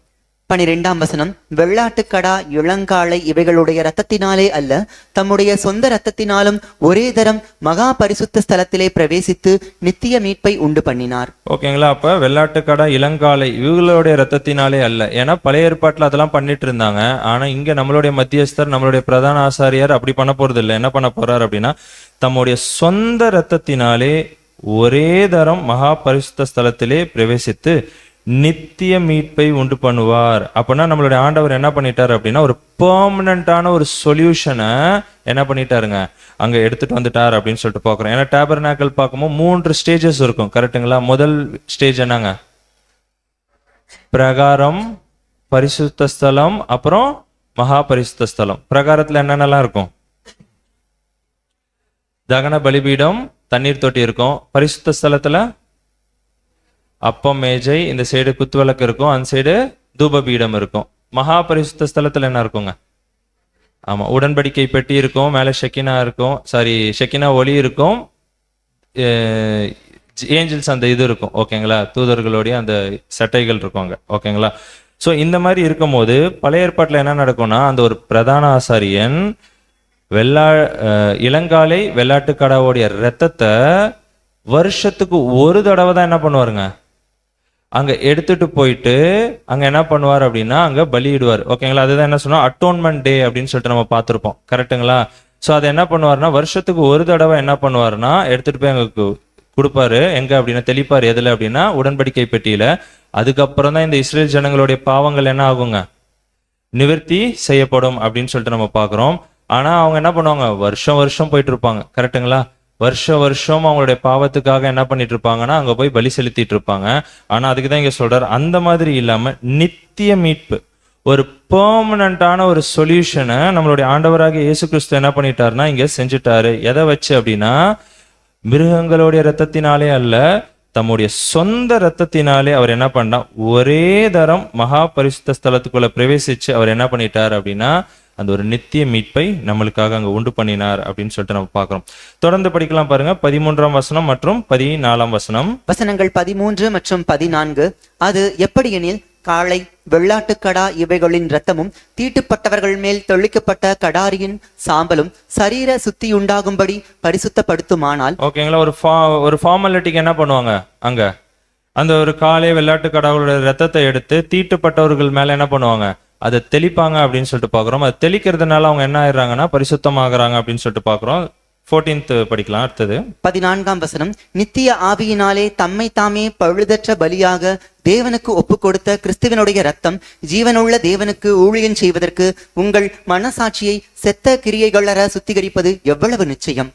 ஓகேங்களா, அங்க அந்த மாதிரி ஒரு ஃபார்மாலிட்டி இருந்தது பழைய ஏற்பாட்டுல. ஓகேங்களா, மிருகங்களுடைய ரத்தத்தை எடுத்துட்டு போயிட்டு என்ன பண்ணுவோம், தீட்டுப்பட்டவர்கள் மேல தெளிப்பாங்க அப்படின்னு சொல்லிட்டு பாக்குறோம். ஆனா நம்மளுக்கு இவர் என்ன பண்ணாருன்னா தம்மை தாமே பழுதற்ற பலியாக தேவனுக்கு அங்க ஒப்பு கொடுத்தார் அப்படின்னு சொல்லிட்டு நம்ம பார்க்கறோம்.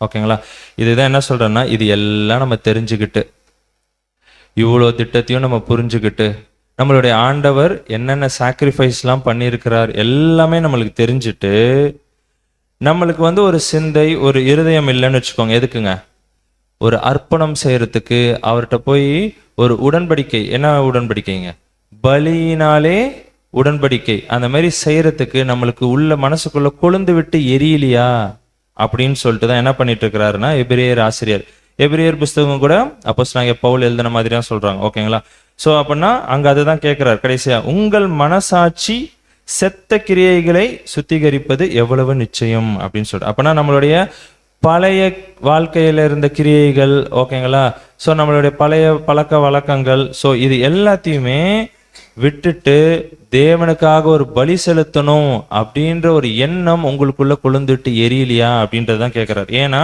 நம்ம அங்க ரெடியா இருந்தோம் அப்படின்னா அவர் என்ன சொல்றாருன்னா, சுத்திகரிக்கிறதுக்கு அவர் ரெடி, நம்மளுடைய பாவங்களை மன்னிக்கிறதுக்கு யார் ரெடிங்க, ஸோ அவர் ரெடியா இருக்கிறாரு.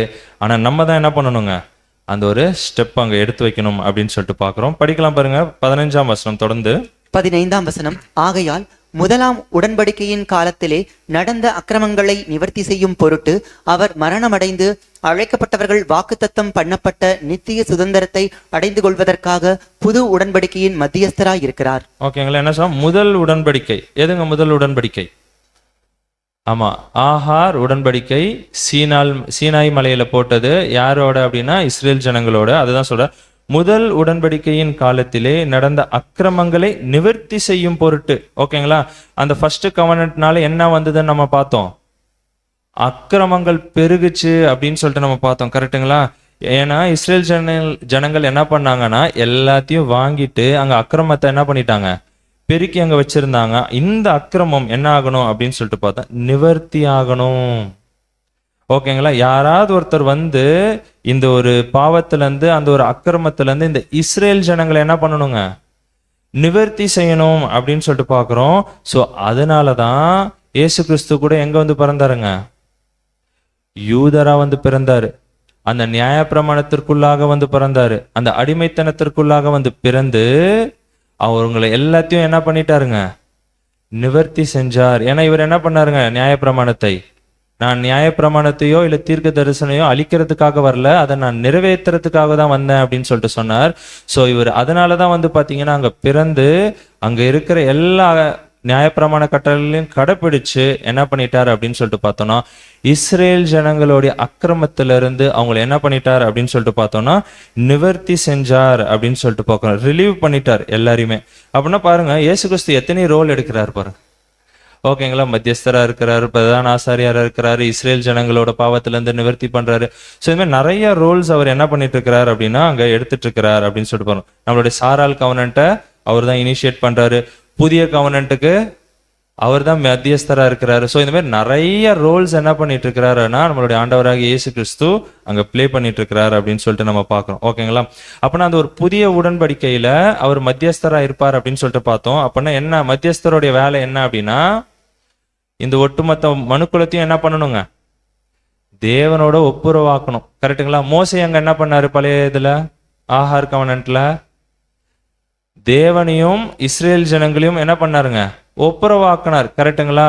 தேவன்கிட்ட இருந்து வாங்கிட்டு வந்து படிப்பாரு, இவங்க எல்லாம் ஓகே சொல்லுவாங்க, இவர் உடனே தேவன்கிட்ட சொல்லுவார், ரெண்டு பேரும் என்ன பண்ணுவாங்க, ஒப்புரவாக்கிட்டு இருந்தார். சோ அந்த மத்தியஸ்தர் வேலைய புதிய உடன்படிக்கையில, அதாவது ராஜ்யத்துல அங்க கடைசியில நடக்க போற ஒரு விஷயத்தை குறிச்சு சொல்லிட்டு இருக்காரு. என்ன அப்படின்னா, அங்க ஒட்டுமொத்த மனுக்குலத்தையும் தேவனோட என்ன பண்ணணும் அப்படின்னு சொல்லிட்டு பார்த்தோம்னா, அங்க ஒப்புரவாக்கணும். அங்க எப்படி அட்டோன்மெண்ட் டே இருந்தது, கரெக்டுங்களா? ஸோ அன்னைக்குதான் என்னங்க, பாவங்கள் எல்லாம் மன்னிக்கப்பட்டு, ஓகேங்களா, 7ஆம் மாசம் 10ஆம் தேதி இஸ்ரேல் கேலண்டர்ல பண்ணுவாங்க, வருஷத்துக்கு ஒரு தடவை. ஓகேங்களா? அதே போல அப்ப அங்க என்ன ஆகும்னா ஒப்புரவாயிடுவாங்க. ஓகேங்களா? பாவங்கள் மன்னிக்கப்படும். ஸோ இங்கேயும் என்ன பண்றாருன்னா, நம்மளுடைய மத்தியஸ்தர் ஆண்டவராகிய இயேசு கிறிஸ்து ஒட்டுமொத்த மனுக்குலத்தையும் என்ன பண்றாருன்னா அங்க ஒப்புரவாக்குறார். அதுக்கு எதை கொடுத்திருக்கிறார் அப்படின்னா, அவருடைய ஜீவனையே கொடுத்து அங்க என்ன பண்ணியிருக்கிறார் அப்படின்னா அந்த ஒப்புரவாக்குறதுல பண்ணியிருக்கிறார் அப்படின்னு சொல்லிட்டு பார்க்கலாம். அவர் ஒப்புரவாக்குற அந்த ஒரு வேலையில நம்மளுக்கு ஏதாவது பங்கு இருக்குங்களா? பங்கு இருக்குங்களா? சோ அதுதான் அப்போஸ்தலனாகிய பவுல் எழுதுறார். கொரிந்தியர்ல என்ன எழுதுறாருன்னா, நம்ம புது உடன்படிக்கையின் ஊழியக்காரரா இருக்கிறோம். பின்னாடி வசனம் பார்க்கலாம். நம்ம எப்படி இருக்கிறோமா? புது உடன்படிக்கை அப்படின்னா நம்மன்னு சொல்லும் போது யாருங்க அது? சபை வகுப்பார் 1,44,000 பேர். யார் அந்த பலியினால உடன்படிக்கை பண்ணி அவருக்கு பிரியமாக அந்த ஒரு வாழ்க்கையை வாழ்ந்து அங்க முடிக்கிறாங்களோ, அந்த சாக்ரிஃபிஷியல் லைஃபை யார் முடிக்கிறாங்களோ அவங்கள குறித்து சொல்லிட்டு இருக்கிறார். என்ன அப்படின்னா, இந்த ஒரு புது உடன்படிக்கையின் ஊழியக்காரராக இருக்கிறார். இயேசு கிறிஸ்து என்ன பண்றாரு? மத்தியஸ்தராக இருந்து வேலையை பார்த்துட்டு இருக்கிறார். அவருக்கு ஹெல்பர்ஸா என்ன பண்ணிட்டு இருக்கிறோம் அப்படின்னா, அந்த சபை வகுப்பார் 1,44,000 பேர் என்ன பண்றாங்க அப்படின்னு சொல்லிட்டு பார்த்தோம்னா, அவருக்கு ஊழியக்காரர்களாக அங்க இருக்கிறார். அது இன்னும் என்ன ஆகலைங்க, எஸ்டாப்ளிஷ் ஆகல. நியூ கவர்னன்ட், கரெக்டுங்களா? ஏன் இன்னும் எஸ்டாப்ளிஷ் ஆகல? ஏன் இன்னும் ஸ்தாபிக்கப்படல?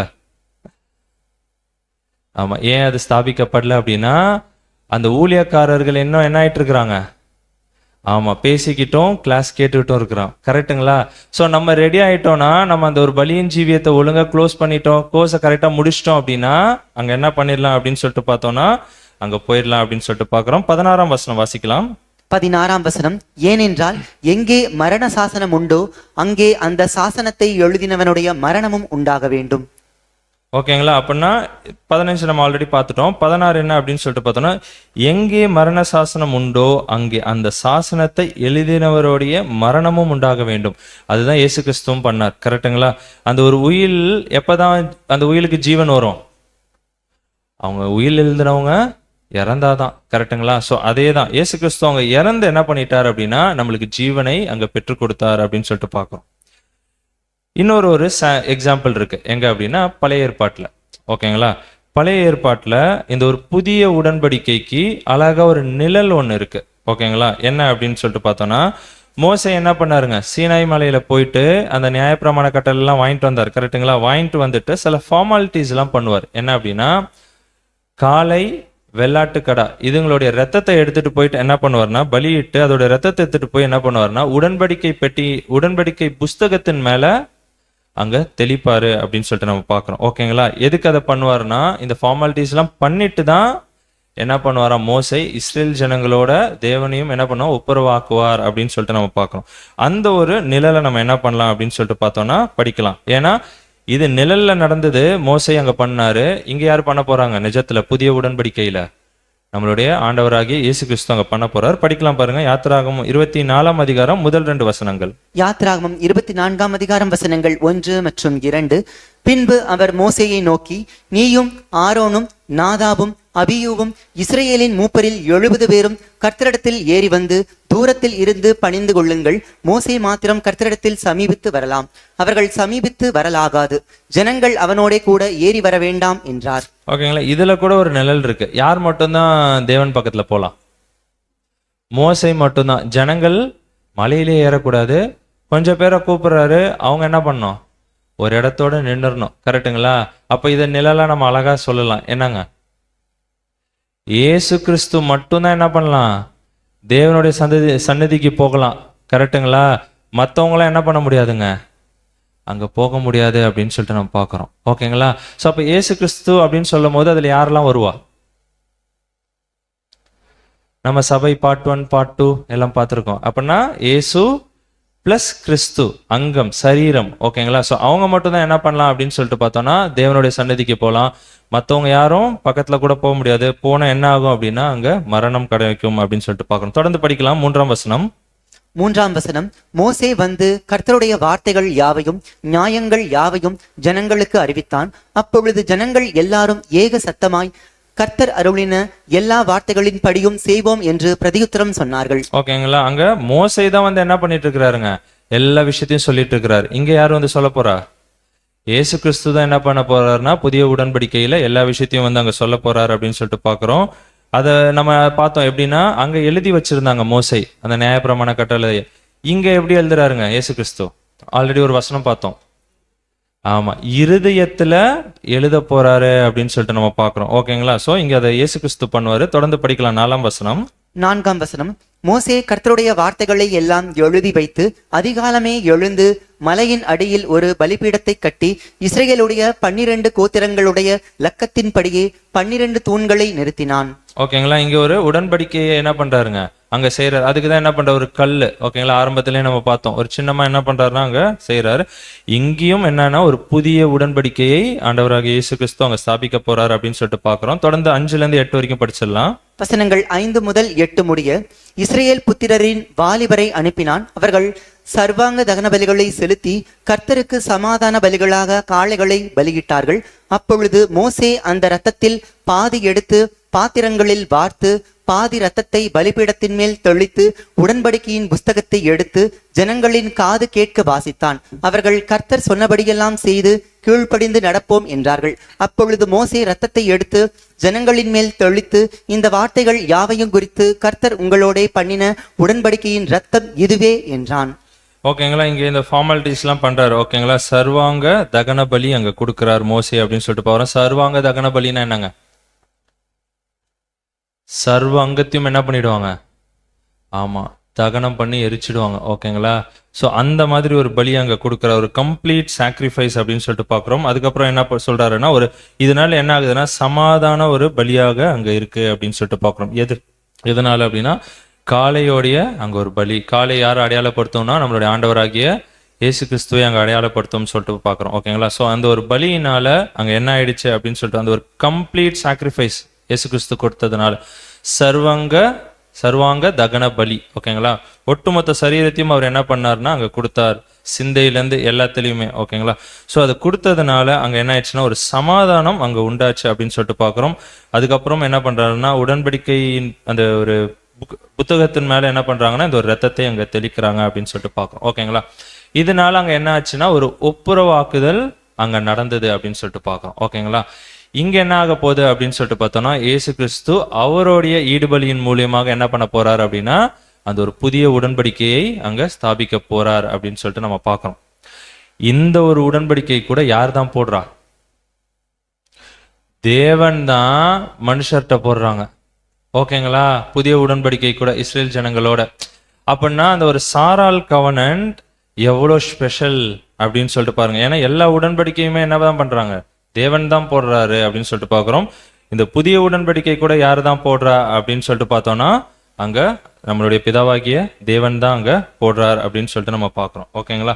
சோ இந்த ஒரு ஊழியத்துல தான் யாருக்கும் பங்கு இருக்கு அப்படின்னு சொல்லிட்டு பார்த்தோம்னா யாரு புதிய உடன்படிக்கையின் ஊழியக்காரர்களாக ஆமா போறதுக்கு நம்மளுக்கும் அங்க ஒரு வாய்ப்பு இருக்கு அப்படின்னு சொல்லிட்டு பார்க்கணும். ஸோ இந்த மாதிரி எல்லா கான்செப்ட்ஸுமே யார் தான் எழுதி வைக்கிறா அப்படின்னு சொல்லிட்டு பார்த்தோம்னா எழுதி வச்சிருக்கா அப்படின்னா நம்மளுடைய அப்போஸ்தலனாகிய பவுல் தான்.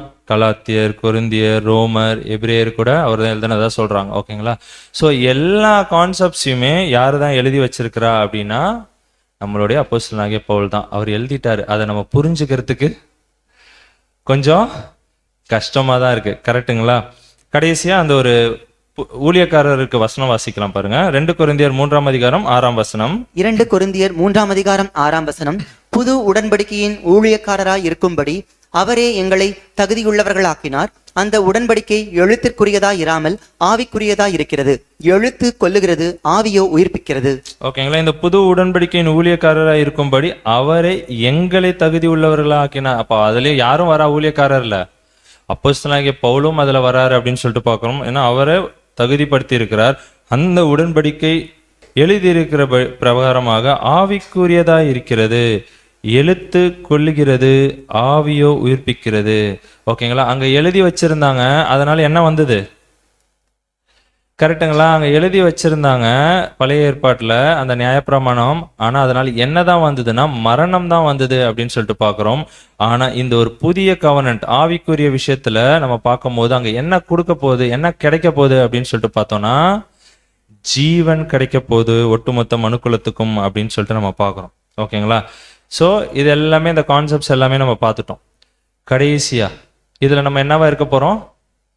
ஊழியக்காரர்களா இருக்க போறோம் அப்படின்னு சொல்லிட்டு பார்க்குறோம். ஓகேங்களா, இயேசு கிறிஸ்துவோட சேர்ந்து அரசாட்சி பண்ற ஒரு வாய்ப்பு. கரெக்டுங்களா? ஸோ அப்படி அரசாட்சி பண்றோம் அப்படின்னா நம்மளுடைய வாழ்க்கை எப்படி இருக்கணும் அப்படின்றத பார்த்து என்ன பண்ணலாம்னா இந்த ஒரு பாடத்தை முடிக்கலாம். படிக்கலாம் பாருங்க. 116 சங்கீதம் 15 வசனம். 116 சங்கீதம் 15 வசனம். கர்த்தருடைய பரிசுத்தவான்களின் மரணம் அவர் பார்வைக்கு அருமையானது. ஓகேங்களா, கர்த்தருடைய பரிசுத்தவான்களின் மரணம். இந்த வசனத்தை எங்க எழுதி போட்டிருப்பாங்க? ஓகேங்களா, ஸோ அப்படின்னா நம்ம இதை எல்லாருக்கும் எழுத முடியுமா அப்படின்னா கண்டிப்பா அங்க எழுத முடியாது. கரெக்டுங்களா? கர்த்தருடைய பரிசுத்தவான்கள் யாருன்னு ஃபர்ஸ்ட் நம்மளுக்கு தெரியணும். ஓகேங்களா, சங்கீதம் 55 படிச்சோம். பலியினாலே என்னோடைய உடன்படிக்கை பண்ணின என்னுடைய பரிசுத்தவான்களை என்னிடத்தில் கூட்டுங்கள். ஸோ அந்த மாதிரி யார் பலியிடுறாங்களோ அவங்க தான் யாருங்க? பரிசுத்தவான்கள் அப்படின்னு சொல்லிட்டு பார்க்குறோம். அதுதான் இங்க எழுதுறாரு, கர்த்தருடைய பரிசுத்தவான்களின் மரணம். ஓகேங்களா, அது பேப்டிசத்தையும் குறிக்கும், இல்லைன்னா நம்மளுடைய நிஜமான மரணத்தையும். ஓகேங்களா, அந்த ஒரு மரணம் எப்படி இருக்கும்? பேப்டிசம் எடுக்கும்போது கூட அது தேவனுடைய பார்வையில் அருமையாக தான் இருக்கும். நம்மளுடைய அந்த ஒரு வாழ்க்கை நல்லபடியாக ஒரு பலியின் ஜீவியமோடு நம்ம செத்தோம் அப்படின்னாலும் அது எப்படி தான் இருக்கும் அப்படின்னா தேவனுடைய பார்வையில் அருமையாக தான் இருக்கும் அப்படின்னு சொல்லிட்டு நம்ம பார்க்குறோம். ஓகேங்களா, அப்படின்னா நம்ம ஞானஸ்தானம் எடுக்கிறதுலேருந்து நம்மளுடைய மரணம் வரைக்கும் நம்மளுடைய வாழ்க்கை எப்படி இருக்கணும் அப்படின்னா பலியின் ஜீவியாக அங்க இருக்கணும். ஒவ்வொரு விஷயத்தையும் பரிசுத்தமாக நம்ம என்ன பண்ணிட்டு இருக்கணும் அப்படின்னு சொல்லிட்டு பார்த்தோம்னா அங்க கொடுக்கணும். ஸோ அதனால இந்த ஒரு வசனத்தை நம்ம என்ன பண்ண முடியாதுங்க, லிட்டரலா கல்லறையிலலாம் எழுதி போட்டா சூட்டே ஆகாது. கரெக்டுங்களா? யாரு அந்த ஒரு வாழ்க்கையை வாழ்றாங்களோ அவங்களுக்கு தான் இது என்ன ஆகும் அப்படின்னு சொல்லிட்டு பார்த்தோம்னா செட் ஆகும். கடைசியா திருப்பி அப்போஸ்தலனாகிய பவுல் எழுதின வசனத்தை வாசிச்சே நம்ம என்ன பண்ணலாம்னா இந்த ஒரு பாடத்தை முடிக்கலாம். ரோமர் 12 அதிகாரம் 1 வசனம். ரோமர் 12 அதிகாரம் 1 வசனம். அப்படி இருக்க சகோதரரே, நீங்கள் உங்கள் சரீரங்களை பரிசுத்தமும் தேவனுக்கு ஃபர்ஸ்ட் எடுத்தோன்னே என்ன சொல்றாரு அப்படின்னா, சகோதரரே நீங்கள் உங்கள் சரீரங்களை பரிசுத்தமும். பழைய ஏற்பாட்டுல இஸ்ரேல் ஜனங்கள் போய் பலியிடுவாங்கல்ல, ஊனமான மிருகங்களை கொடுத்தா தேவன் அங்கீகரிப்பாரா? அங்கீகரிக்க மாட்டார். ஸோ அதே தான் இங்கேயும். இங்க நம்ம பலியிடுறோம் அப்படின்னு சொல்லிட்டு பார்த்தோம்னா அது எப்படி இருக்கணும் அப்படின்னு சொல்லிட்டு பார்த்தோம்னா பரிசுத்தமாக அங்க இருக்கணும் அப்படின்னு சொல்லிட்டு நம்ம பார்க்கிறோம். தொடர்ந்து படிக்கலாம் பிரதர். தேவனுக்கு பிரியமுமான ஜீவ பலியாக ஒப்பு கொடுக்க வேண்டும் என்று தேவனுடைய இரக்கங்களை முன்னிட்டு உங்களை வேண்டிக் கொள்ளுகிறேன். இதுவே நீங்கள் செய்யத்தக்க புத்தியுள்ள ஆராதனை. ஓகேங்களா, தேவனுக்கு பிரியமுமான ஜீவ பலியாக ஒப்பு கொடுக்க வேண்டும் அப்படின்னு சொல்லிட்டு பார்க்கிறோம். அப்படின்னா சரீரத்தை ஃபர்ஸ்ட் நம்ம பரிசுத்தமா கொடுக்கணும். பரிசுத்தம் அப்படின்னு சொல்லும் போது வெளிப்புறமா மட்டும் இல்ல, உள்புறமா நம்மளுடைய இருதயம் எப்படி இருக்கணும், நம்மளுடைய சிந்தைகள் எப்படி இருக்கணும், நம்மளுடைய நோக்கங்கள் எப்படி இருக்கணும், எல்லாத்தையுமே தேவன் என்ன பண்ணுவாருங்க அங்க பார்ப்பாரு அப்படின்னு சொல்லிட்டு பார்க்கணும். ஸோ ரொம்ப பரிசுத்தமா நம்மளுடைய சரீரங்கள் அங்க பலி கொடுக்கணும். தேவனுக்கு பிரியமுமான ஜீவ பலியாக ஒப்பு கொடுக்க வேண்டும் அப்படின்னு சொல்லி அப்படின்னா தேவனுக்கு எது பிடிக்கும்னு தெரிஞ்சுக்கிட்டு அதை நம்ம பலியாக கொடுக்கணும். ஓகேங்களா, அதுதான் இங்க சொல்றாரு. என்ன அப்படின்னா ஜீவ பலி, லிவிங் சாக்ரிஃபைஸ். வாழும் போதே என்ன ஆகணும்? சாகணும். ஓகேங்களா, வாழும் போதே எப்படிங்க சாகுறது? ஓகேங்களா, அப்ப வாழும் போதே எப்படி சாகுறது? எல்லாத்தையும் நம்மளுக்கு என்னென்னலாம் இருக்கோ அது எல்லாத்தையுமே நம்ம என்ன பண்ணிட்டே இருக்கணும் அப்படின்னு சொல்லிட்டு பார்த்தோம்னா அங்க கொடுத்துக்கிட்டே இருக்கணும் ஜீவ பலியாக. ஒரு எக்ஸாம்பிளுக்கு பார்க்குறோம் அப்படின்னா நம்மளுடைய பழைய பழக்க வழக்கங்கள்லாம் இருக்கு, அதை நம்ம சாக்ரிஃபைஸ் பண்ணலாமா இல்லையா? ஓகேங்களா, ஸோ அதே மாதிரி பொய் சொல்வோம், கோபம் வரும், பொறாமை இருக்கும், தீங்கு செஞ்சிருப்போம், இல்லை யாரையாவது ஏமாத்திட்டு இருப்போம். இந்த மாதிரி நிறைய விஷயங்கள் எல்லாமே இருந்திருக்கும். அது அப்படியே நம்ம பலியாக கொடுக்க முடியுமா? ஸோ இந்த மாதிரி நம்மளுக்கு எதெல்லாம் நம்மளுக்கு தேவையில்லைன்னு தெரியுதோ அது எல்லாத்தையும் தூக்கி போட்டுட்டு நம்ம என்ன பண்ணணும்னா அங்கே ஒரு பரிசுத்தமான ஒரு பலியாக அங்கே அங்க கொடுக்கணும் அப்படின்னு சொல்லிட்டு பார்க்குறோம். அதான் கடைசியா முடிக்கும் போது எப்படி சொல்வார் அப்படின்னு சொல்லிட்டு பார்த்தோம்னா, இதுவே நீங்கள் செய்யத்தக்க புத்தி உள்ள ஆராதனை. அப்படின்னா எதுங்க? ஜீவ பலியாக அனுதினமும் நம்ம கொடுக்கறது தான் புத்தி உள்ள ஆராதனை. சண்டே காலையில கோயிலுக்கு போயிட்டோம்னா நம்ம என்ன சொல்லுவோம்? ஆராதனை போயிட்டு வந்துட்டேன். அது ஆராதனை தான். ஆனா இது என்னங்க? புத்தி உள்ள ஆராதனை. அதை தான் தேவன் அங்க எதிர்பார்ப்பார் அப்படின்னு சொல்லிட்டு பார்க்கிறோம். நம்மளுக்கு நிறைய தாளந்துகள் இருக்கும்ல. ஸோ அந்த தாளந்துகள்லாம் என்ன பண்ணலாங்க? தேவனுக்குன்னு அங்க பலி கொடுக்கலாம். என்னென்னலாம் இருக்கும்? நம்ம திறமைகள் இருக்கும், செல்வாக்கு, இன்ஃப்ளூயன்ஸ் இருக்கும். அந்த இன்ஃப்ளூயன்ஸ் என்ன பண்ணலாங்க? செல்வாக்க தேவனுடைய வேலைக்கு செலவு பண்ணலாம். செல்வம் இருக்கும், அதை என்ன பண்ணலாம்? தேவனுடைய வேலைக்கு செலவு பண்ணலாம். அதே மாதிரி வந்து பார்த்தீங்கன்னா எல்லாருக்குமே இதெல்லாம் கூட இல்லைங்க எங்கள்கிட்ட. ஆனால் ஒரு விஷயத்த, ஒரு தாளந்தை நம்ம எல்லாருக்குமே காமனாக கொடுத்துருக்கிறார். என்னதுங்க அது? நேரம். கரெக்டுங்களா? அந்த நேரத்தை நம்ம எப்படி பலி செலுத்துறோம்? தேவனுக்குன்னு. ஓகேங்களா? ஸோ இது எல்லாத்தையுமே நம்ம என்ன பண்ணணும் அப்படின்னா, நம்மளுக்கு எதெல்லாம் கொடுக்குறாரோ தாளந்துகளா, அந்த தாளந்துகள் எல்லாத்தையுமே நம்ம என்ன பண்ணணும் அப்படின்னா ஜீவ பலியாக, லிவிங் சாக்ரிஃபைஸ் அப்படின்னு. ஸோ அந்த மாதிரி ஒரு வாழ்க்கையை அங்கே வாழ்ந்தோம் அப்படின்னா அது எப்படி இருக்கும் அப்படின்னா புத்தி உள்ள ஆராதனையா இருக்கும் அப்படின்னு சொல்லிட்டு பார்க்குறோம். தொடர்ந்து 2ஆம் வசனம் வாசிக்கலாம். 2ஆம் வசனம், நீங்கள் இந்த பிரபஞ்சத்திற்கு ஒத்த வேஷம் தெரியாமல் தேவனுடைய நன்மையும் பிரியமும் பரிபூரணமுமான சித்தம் இன்னதென்று பகுத்தறியத்தக்கதாக உங்கள் மனம் புதிதாகிறதினாலே மறுரூபமாகுங்கள். ஓகேங்களா? என்ன ஸ்டார்ட் பண்றாரு அப்படின்னா, நீங்கள் இந்த பிரபஞ்சத்திற்கு ஒத்த வேஷம் தெரியாமல். நம்ம என்ன பண்ணக்கூடாதுங்க? எக்ஸாம்பிளுக்கு கிறிஸ்மஸ் சப்ஜெக்ட் கேட்டோமா? கிறிஸ்மஸ்னா என்னன்னு நம்மளுக்கு தெரியும். ஓகேங்களா? அது எப்படி வந்தது, அதோடைய நோக்கம் என்ன, எல்லாமே நம்ம பார்த்துட்டோம் கிளியராக. நம்மளுடைய மனசாட்சிக்கு நல்லாவே என்னங்க தெரியும். ஓகேங்களா? டிசம்பர் 25ஆம் தேதி அன்னைக்கு போயிட்டு ஸ்டார் கட்டிட்டு அதை கொஞ்சம் செலிப்ரேட் பண்ணிக்கிட்டு, எதுக்கு? உலகத்துக்கு ஒத்த வேஷம் தரிச்சிட்டு இருந்தோம் அப்படின்னா யாருக்காக? மற்றவங்களுக்காக வாழ்றது. ஓகேங்களா? ஸோ அந்த மாதிரி இருக்கணுமா? அதுதான் இங்கே சொல்ல, நீங்கள் இந்த பிரபஞ்சத்திற்கு ஒத்த வேஷம் தெரியாமல் தேவனுடைய நன்மையும் பிரியமும் பரிபூர்ணமான சித்தம் என்னதென்று பகுத்தறியத்தக்கதாக. பகுத்தறிய தெரியுமா நம்மளுக்கு? பகுத்தறியறதுன்னா என்னங்க? எது நல்லது, எது கெட்டது குழந்தைங்களுக்கு தெரியாது. ஓகேங்களா? எது வலது கை, எது இடது கைன்னு. ஆனா நம்மளுக்கு என்ன தெரியுங்க? பகுத்தறிய தெரியும். அதான் சொல்றாரு, தேவனுடைய நன்மை எது, பிரியம் எது, பரிபூர்ணமான சித்தம் என்ன அப்படின்றத நம்ம தெரிஞ்சுக்கிட்டு, எல்லாத்தையும் புரிஞ்சுக்கிட்டு, பகுத்தறிய தெரிஞ்சுக்கிட்டு என்ன பண்ணணும் அப்படின்னா, உங்கள் மனம் புதிதாகிறதினாலே மறுரூபம் ஆவுங்கள். அப்படின்னா நம்ம மறுரூபம் அப்படின்னு சொன்னோம்னா நம்ம எப்படி புரிஞ்சுக்குவோம்னா, திடீர்னு என்ன ஆயிடுவோம்? அப்படியே பறந்து பரலோகம் போயிடுவோம். அப்படிதான் நினைச்சிட்டு இருப்போம். கரெக்டுங்களா? மறுரூபம் ஆகிற ஒரு விஷயம். இதெல்லாம் பண்ணிட்டோம்னா என்ன ஆயிடுங்க? அப்படியே ஒரே நிமிஷத்துல அங்க போயிடுவோன்ட்டு. ஆக்சுவலா அந்த ஒரு என்ன அர்த்தம் வருது அப்படின்னு சொல்லிட்டு பார்த்தோம்னா, மறுரூபம் அப்படின்னு சொல்லும் போது புதிய ஏற்பாடு எதில் எழுதப்பட்டதுங்க? கிரேக்க மொழியில எழுதப்பட்டது. கரெக்டுங்களா? ஸோ அதுக்கு என்ன அர்த்தம் வருது அப்படின்னா, மறுரூபம் அப்படின்றது கொஞ்சம் கொஞ்சமா கொஞ்சம் கொஞ்சமா அனுதினமும் நம்மளை என்ன பண்ணணுங்க? மாத்திக்கிட்டே அங்க வர ஒரு ப்ராசஸ். எதுல அப்படின்னா இருதயத்திலையும் சிந்தையிலையும் நம்ம என்ன பண்ணிக்கிட்டே இருக்கணும் அப்படின்னு சொல்லிட்டு பார்த்தோம்னா, அங்க கொஞ்சம் கொஞ்சமா கொஞ்சம் கொஞ்சமா அந்த ஒரு சேஞ்ச் இருந்துகிட்டே இருக்கணும் அப்படின்னு சொல்லிட்டு பார்க்கணும். கிறிஸ்மஸ் தப்புன்னு தெரிஞ்சுக்கிட்டு அந்த பில்டிங்ல இருந்து இந்த பில்டிங்ல வந்து உட்காந்துட்டு இங்கேயும் கிறிஸ்மஸ் கொண்டாடிட்டு இருந்தோம்னா ஒரு யூஸும் கிடையாது. கரெக்டுங்களா? அப்ப நம்மளுடைய மனசு தான் அங்க மாறணும் அப்படின்னு சொல்லிட்டு நம்ம பார்க்குறோம். ஓகேங்களா? அதுக்கு தான் மறுரூபம் அப்படின்ற அந்த ஒரு வார்த்தைக்கு கிரேக்க வார்த்தை என்ன வருதுன்னா மெட்டாமார்பசிஸ் அப்படின்னு சொல்லிட்டு வரும். இதை நம்ம ஸ்கூல்ல படிச்சிருப்போம். ஒரு பட்டாம்பூச்சி எப்படி உருவாகுது அப்படின்னு சொல்லிட்டு, ஒரு முட்டையிலேருந்து ஸ்டார்ட் ஆகும், ஒரு புழுவாகும், கேட்டர்பில்லர் சொல்லுவோம், ஸ்கூல்ல படிச்சிருப்போம். அதுக்கப்புறம் பியூப்பா அந்த ஒரு ஸ்டேஜ் வரும். அதுக்கப்புறம் எங்க வருங்க? பட்டாம்பூச்சி வெளியே வரும் அப்படின்னு சொல்லுவோம். ரொம்ப அழகா இருக்கும் பார்க்கறதுக்கு. கரெக்டுங்களா? ஸோ இந்த ஒரு ப்ராசஸ் அதை தான் அங்கே சொல்றார். மறுரூபம் ஆகிறது ஒரே நேரத்தில் ஆகிற ஒரு விஷயம் இல்லை, அனுதினமும். எப்படி அந்த ஒரு பட்டாம்பூச்சி கொஞ்சம் கொஞ்சமா கொஞ்சம் கொஞ்சமா மாறி மாறி மாறி மாறி அது வெளியே வருதோ, ஸோ அதே போல நம்மளும் என்ன பண்ணணும்னா, நம்மளுடைய மனசு, நம்மளுடைய சிந்தை என்ன பண்ணணுமா, கொஞ்சம் கொஞ்சமா கொஞ்சம் கொஞ்சமா கொஞ்சம் கொஞ்சமா நம்மள என்ன பண்ணணும்னா தேவனுக்கு பிரியமான ஒரு ஜீவ பலியாக அங்கே அனுதினமும் நம்ம கொடுத்துக்கிட்டே வந்து அங்க மறுரூபம் ஆகிற அந்த ஒரு விஷயத்தை தான் என்ன பண்றாரு அப்படின்னா இங்க சொல்லிட்டு இருக்கிறார் அப்படின்னு சொல்லிட்டு நம்ம பார்க்கறோம். கடைசியா 3 உடன்படிக்கைகள் என்ன பண்ணலாம், ரிவைஸ் பண்ணி இந்த ஒரு சப்ஜெக்டை அங்க முடிக்கலாம். ஓகேங்களா? கவனன்ட், ஒரு உடன்படிக்கை போடணும் அப்படின்னா எத்தனை பேர் வேணும்?